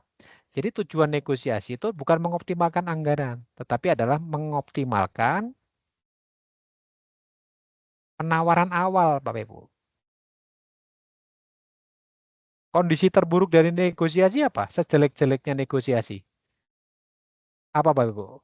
Sama. Sejelek-jeleknya nego apa? Sama ya. Berarti kembali ke kesepakatan awal. Kesepakatan awal. Kalau awalnya 100 juta ya ketika kita setelah kita nego ya yang kita bayar 100 juta. Nggak boleh. Misalnya harganya 100 juta, setelah dinego lo kok malah bayar 110 juta misalnya. Nggak boleh nih. Penyedianya bilang, lupa maaf Pak, kemarin saya salah hitung Pak, harusnya 110 juta, ini pajaknya belum dimasukkan, ya nggak bisa Bapak Ibu. Jadi kalaupun setelah nego kita gagal ya ujung-ujungnya kembali ke kesepakatan awal. Contoh ya, contoh nih, saya bikin ilustrasi yang gampang aja. Ceritanya ibu-ibu nih ya, mau beli cabai ini. Cabai 1 kilo, harganya 100.000 lah misalnya. Mau bikin sambal misalnya ya, mau bikin sambal misalnya. Ada 3 kondisi nih Pak Ibu. Kondisi yang pertama yang A ya. Yang A ini ada, kalau nego itu kan bisa 2 ya Pak Ibu ya. Dia bisa ke teknis, bisa ke harga. Jadi ingat Bapak Ibu ya, negosiasi itu tidak hanya soal harga saja, enggak. Tapi bisa juga soal teknis Bapak Ibu ya. Ini misalnya katakanlah di sini aspek teknis, ini aspek harga nih ya, dibatasin nih. Nah, kondisi yang pertama nih. Jadi dia nego 1 kilo cabai 1 kilo harganya 90.000 misalnya. Teknisnya tetap atau naik atau berubah Bapak Ibu? Teknisnya. Cabai 1 kilo, sama-sama cabai 1 kilo, tapi harganya 90.000. Berarti teknisnya tetap ya? Harganya turun. Kemudian yang kedua nih. Jadi apa namanya? Negonya begini, saya cabai 1 kilo plus tomat. Kok suara saya menggema ya? Nanti ada yang bocor nih.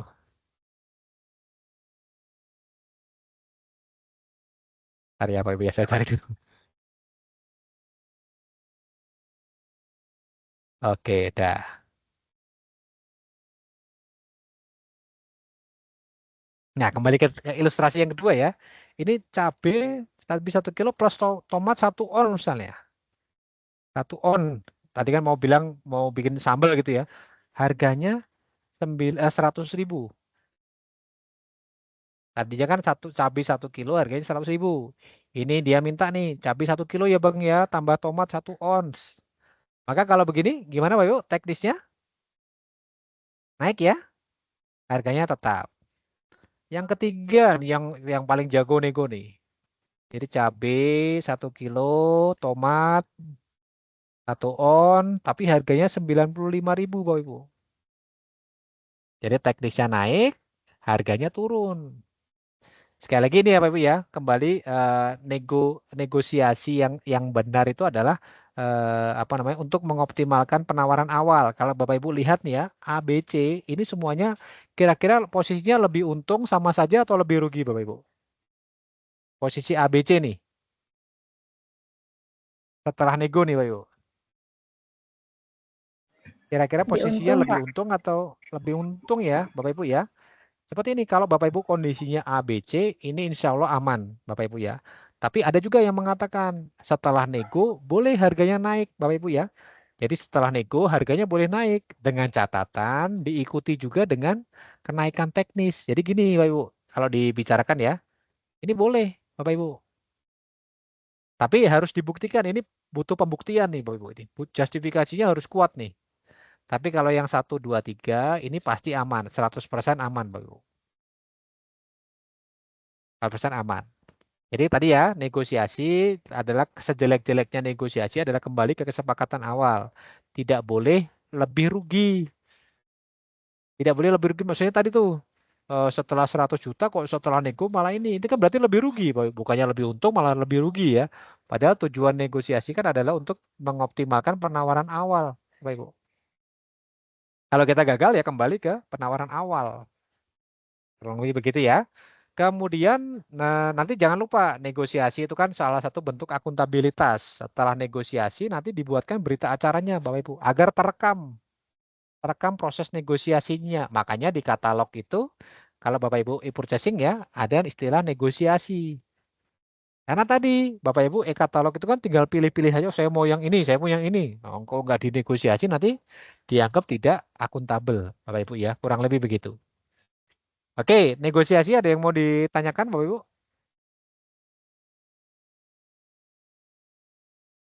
Ada? Ada ya. Yang terakhir, Bapak Ibu ya, e-purchasing. Mana sih e-purchasing? Oke, e-purchasing. E-purchasing itu kan apa namanya menggunakan katalog ya, boleh katalog, boleh toko daring, Bapak Ibu ya. Kemudian kalau Bapak Ibu PP ini kan ceritanya PP nih. PP berarti maksimal sampai dengan 200 juta, Bapak Ibu ya. Prosesnya gimana? Sama dengan pengadaan ya, ada spek tag-nya, ada kalau nilainya lebih dari 100 juta, maka ada HPS-nya, Bapak Ibu. Ada HPS-nya, ada spek tag-nya. Kontraknya gimana? Kontraknya nanti by system, Bapak Ibu. Jadi nggak ada nggak apa-apa. Tapi tetap minta ya, ID RUP, pagu anggaran tetap minta. Ya kemudian kalau untuk metode nih, jadi metode itu ada 3 ya, negosiasi, ada lagi mini kompetisi, Bapak Ibu. Ada lagi kompetitif ya, kompetitif katalog. Katalog. Ini sudah bisa digunakan, ini sudah bertahap, sudah mulai bisa, tapi ini belum Bapak Ibu. Negosiasi gimana? Negosiasi kurang lebih hampir sama dengan dengan pengadaan langsung, tapi di katalog. Pilih satu yang mampu, nanti kalau bisa cari 3 dulu ya, Bapak Ibu ya, cari 3 dulu. Kemudian apa namanya? Nanti pilih yang paling murah kita nego, Bapak Ibu ya. Kemudian mini kompetisi. Mini kompetisi ini seperti Bapak Ibu membuat paket di dalam PB. Misalnya nih ya, Bapak Ibu mau beli ini nih, mau bikin misalnya beli alat komputer nih ya, ini ada laptop, ini ada PC misalnya, ini ada printer, ini ada proyektor, misalnya gitu ya. Bapak Ibu mau beli paket di dalam ini nih, satu-satu. Nah, ini misalnya dia itu misalnya laptopnya 2, PC-nya 1, printernya 1, proyektornya misalnya 3 misalnya ya. Ini totalnya misalnya 40 juta, PC-nya misalnya 10 juta, printernya misalnya 5 juta, ini misalnya berapa? 9 juta misalnya. Nah, ini mini kompetisi misalnya gini ya. Lah nanti Bapak Ibu ya, kalau biasanya kan ini satu paket nih Bapak Ibu ya. Nanti pemenangnya bisa jadi beda-beda Bapak Ibu. Jadi namanya itu Bapak Ibu pernah dengar ini enggak? kontrak itemized, Bapak Ibu. Kontrak itemized. Itemized itu dalam satu paket yang menang bisa banyak, Bapak Ibu. Jadi misalnya ini nih, si laptop misalnya, laptop dia yang menang PTA. Kemudian ini yang menang PTB misalnya. Kemudian ini dan ini misalnya ya, yang menang PTC. Ini bisa, Bapak Ibu ya.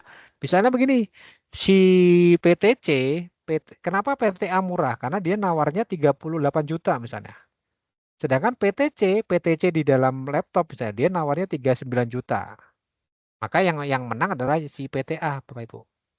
PTC-nya kebetulan dia paling murahnya di printer sama proyektor. Namanya mini kompetisi nih Bapak Ibu ya. Kurang lebih begini. Kompetitif katalog ini seperti tender Bapak Ibu, tender di dalam katalog tapi masih dirumuskan konsepnya ya. Sampai dengan saat ini memang belum keluar. Oke, saya mau mengingatkan tiga ini nih. 3 indikasi ya. Jadi indikasi kecurangan dalam e-purchasing katalog nih. Hati-hati nih Bapak Ibu nih. Jadi yang pertama Bapak Ibu ya, yang pertama itu PP beli ke penyedia yang sama terus menerus.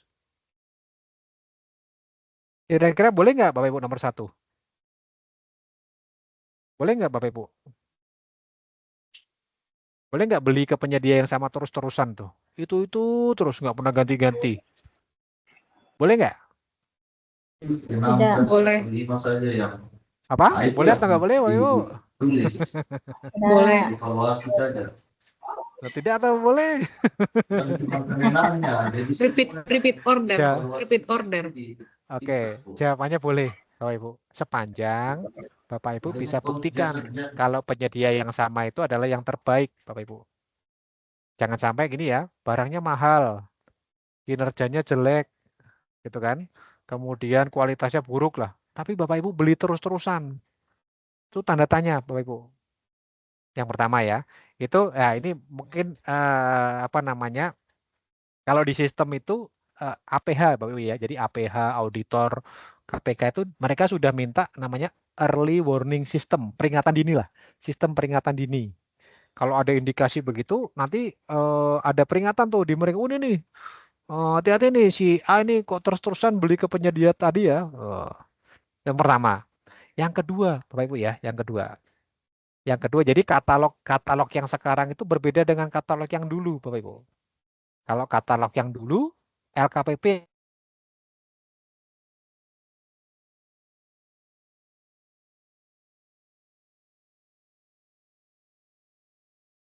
yang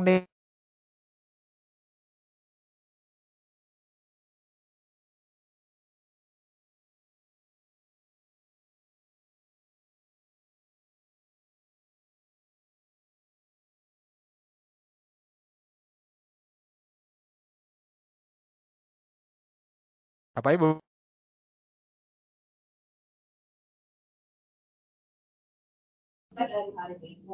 Suaranya hilang. Mohon konfirmasi. Suaranya putus-putus, Pak. Kalau sekarang Pak, udah bagus belum Pak? Udah, Pak. Bagus, lancar.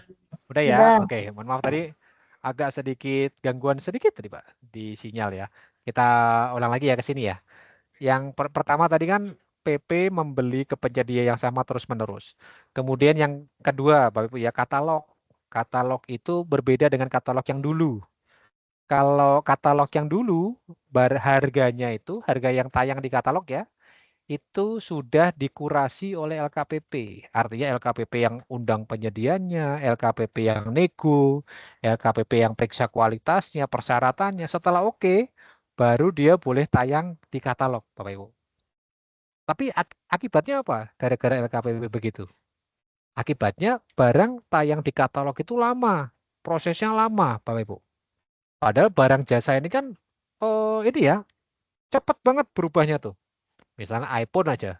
Saya iPhone belum beli yang 16 sudah keluar 17.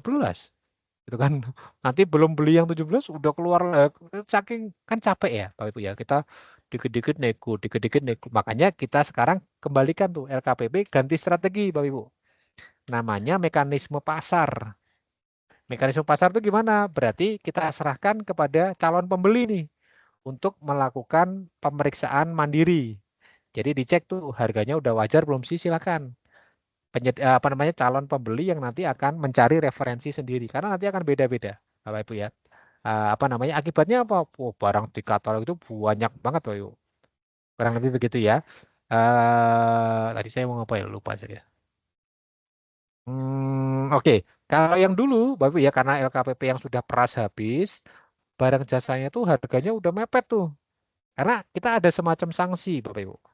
Sanksi jika penyedia menjual harga lebih mahal daripada katalog, dia nanti akan kena sanksi sanksi 2 kali lipat dari selisih harganya, Pak Ibu. Tapi kalau sekarang enggak, sekarang tidak. Makanya calon pembeli yang harus melakukan kurasi harga ya, salah satunya dengan cara ini, negosiasi, Bapak Ibu. Kemudian modus yang kedua nih, Bapak Ibu ya. Jadi harga nih. Harga tiba-tiba naik. Kemudian dibeli, turun lagi. Misalnya harganya tadi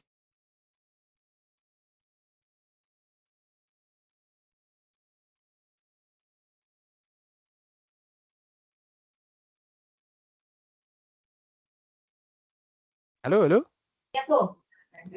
Suaranya hilang lagi tadi.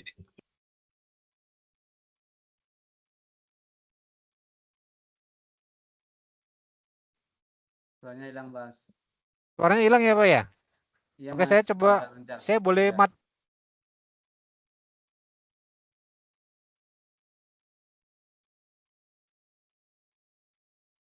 Pak, koneksinya Pak. Oke, kalau sekarang sudah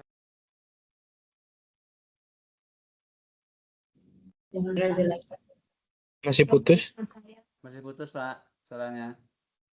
udah ya. Hilang lagi. Sekarang hilang lagi. Waduh.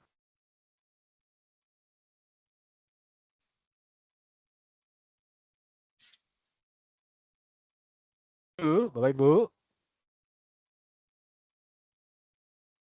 Halo. Iya.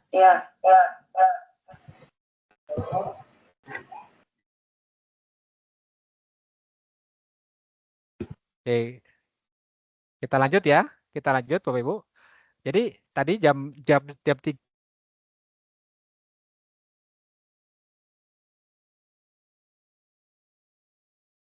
Putus-putus lagi, Pak. Hilang lagi katakanlah suaranya. naik jadi 700 juta Bapak Ibu.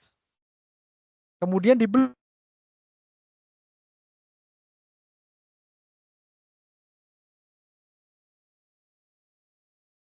jadi 100 juta. Hilang lagi, Pak. Tanya.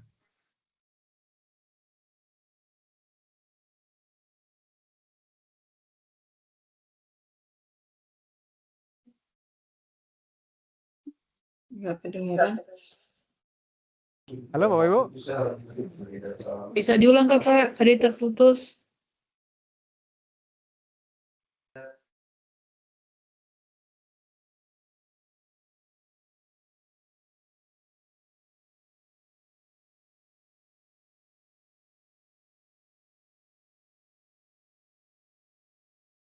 Halo.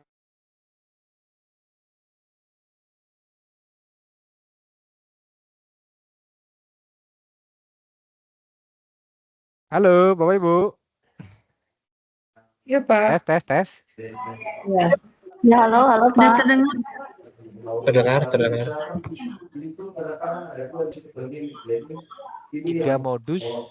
Tiga modus kecurangan yang sering terjadi di katalog. Lagi.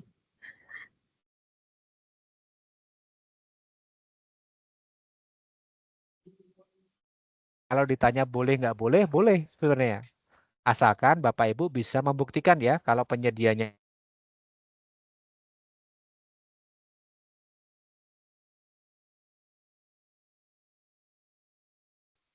harganya mahal, kok dibeli terus-terusan, itu nanti akan ada indikasi Bapak Ibu. Itu yang pertama.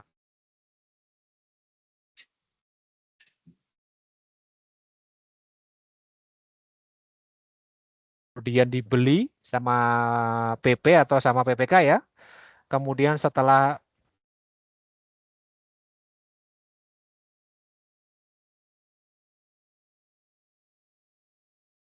Di saya kok jasa itu suaranya muncul. putus-putus ya? Suaranya putus nyambung, Pak. Putus Putus-putus. nyambung, Pak. Iya. Putus nyambung suaranya, Pak. Waduh, itu suara atau ini, Pak?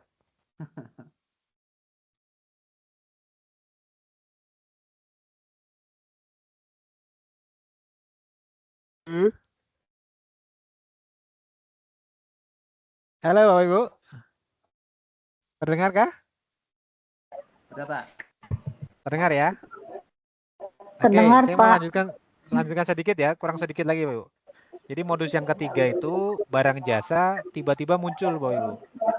Jadi tiba-tiba muncul barang baru ya, muncul barang baru, dibeli sama PP atau PPK, setelah dibeli barangnya hilang.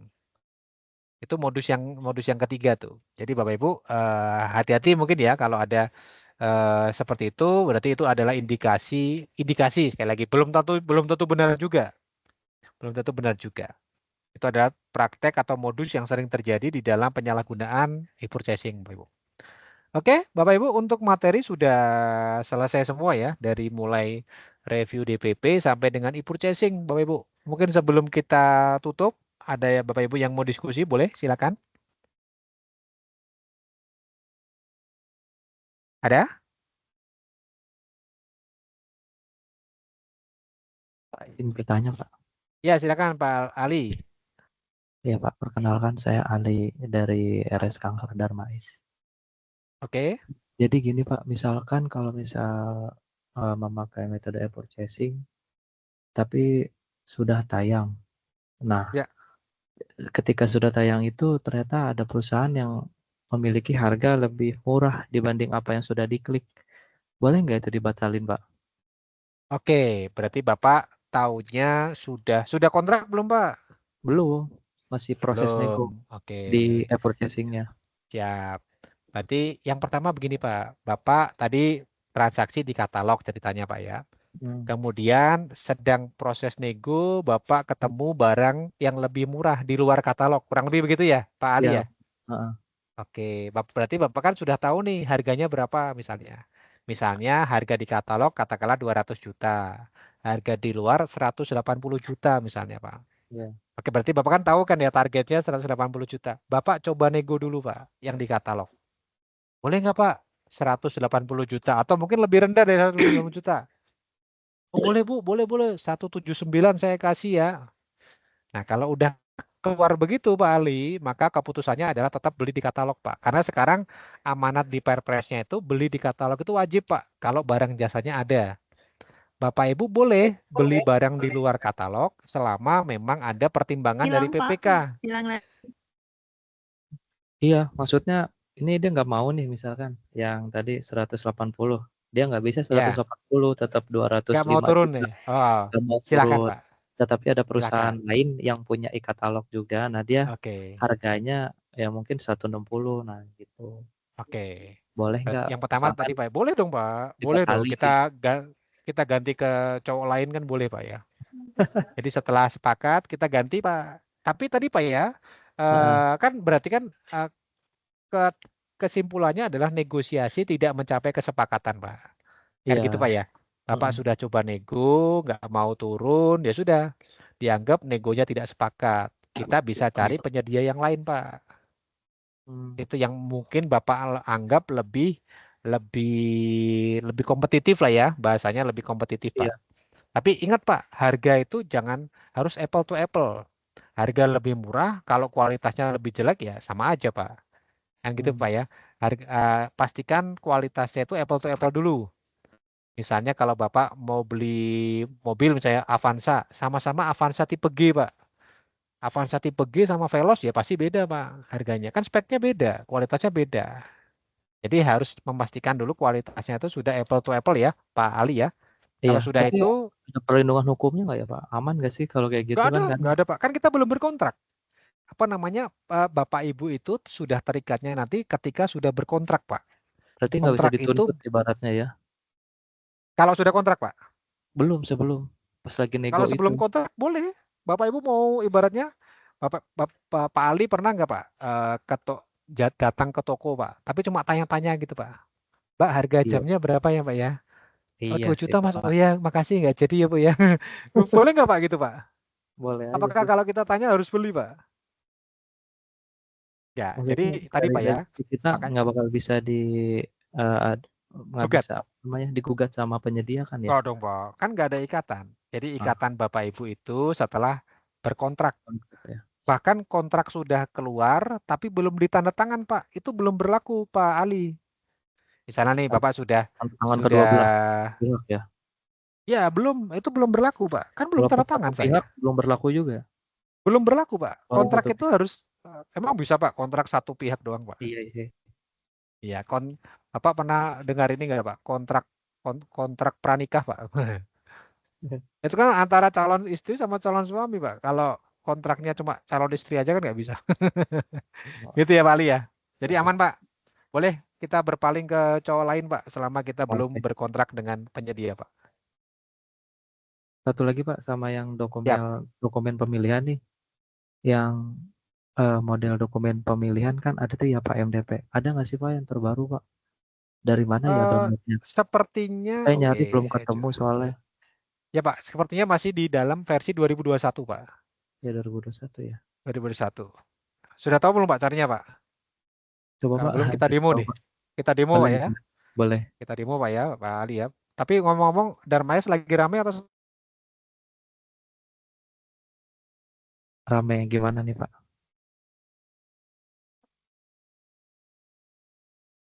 sepi? Putus-putus suaranya Pak. Google aja. Oh, putus-putus Pak ya? Iya putus-putus. Model dokumen pemilihan.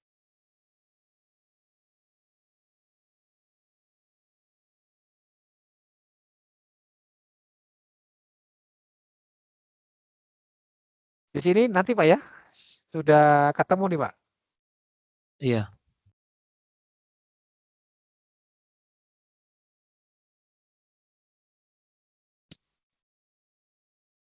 Halo. Ya halo Pak. Masih putus-putus sih Pak. Ya. Sekarang udah mulai masuk nih suaranya.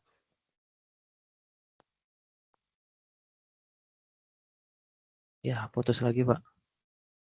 Selek ya. Aduh. Oke, izin Ya. Pak Ali. Iya Pak.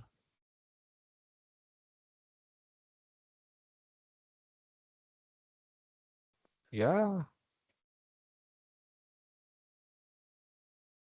Halo Pak Ali.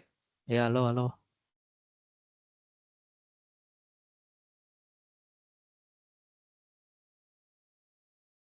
.lkpp.go.id. Ya. Itu Pak Ali? Layarnya mana Pak? Belum share screen ya? Jadi kurang baik Bapak Ibu ya. Jadi mungkin agak terkendala, mungkin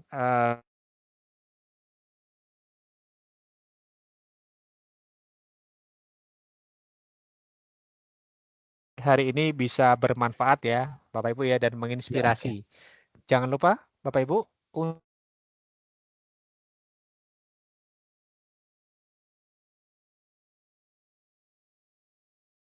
akan belajar buku kerja biasanya. Selang-seling tuh. Materi, buku kerja. Jadi Bapak Ibu jangan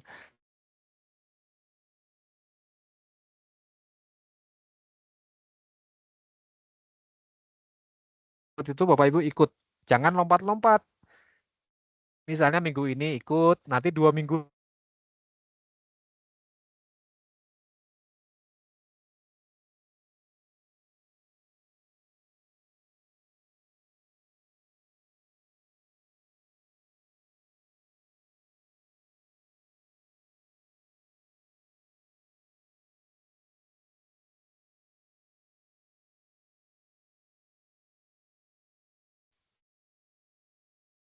Suaranya timbul tenggelam, Pak.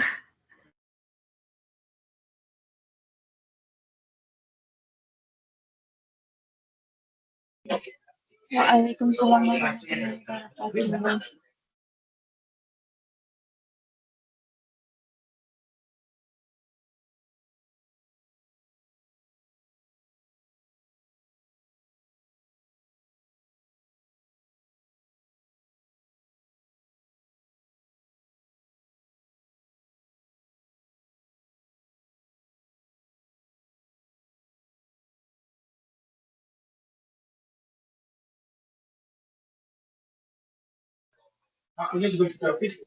Baik, terima kasih Bapak Tino atas materi yang disampaikan pada siang hari ini.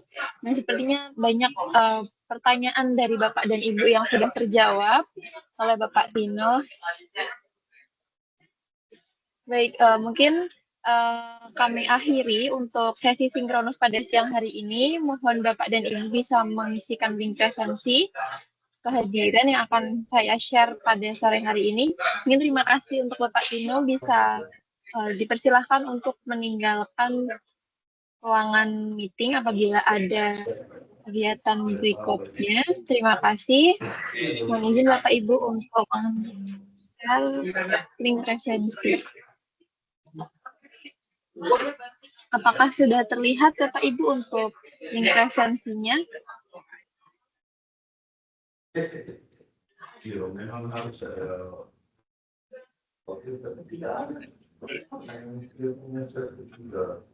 Apa terlihat Bapak Ibu untuk link presensinya?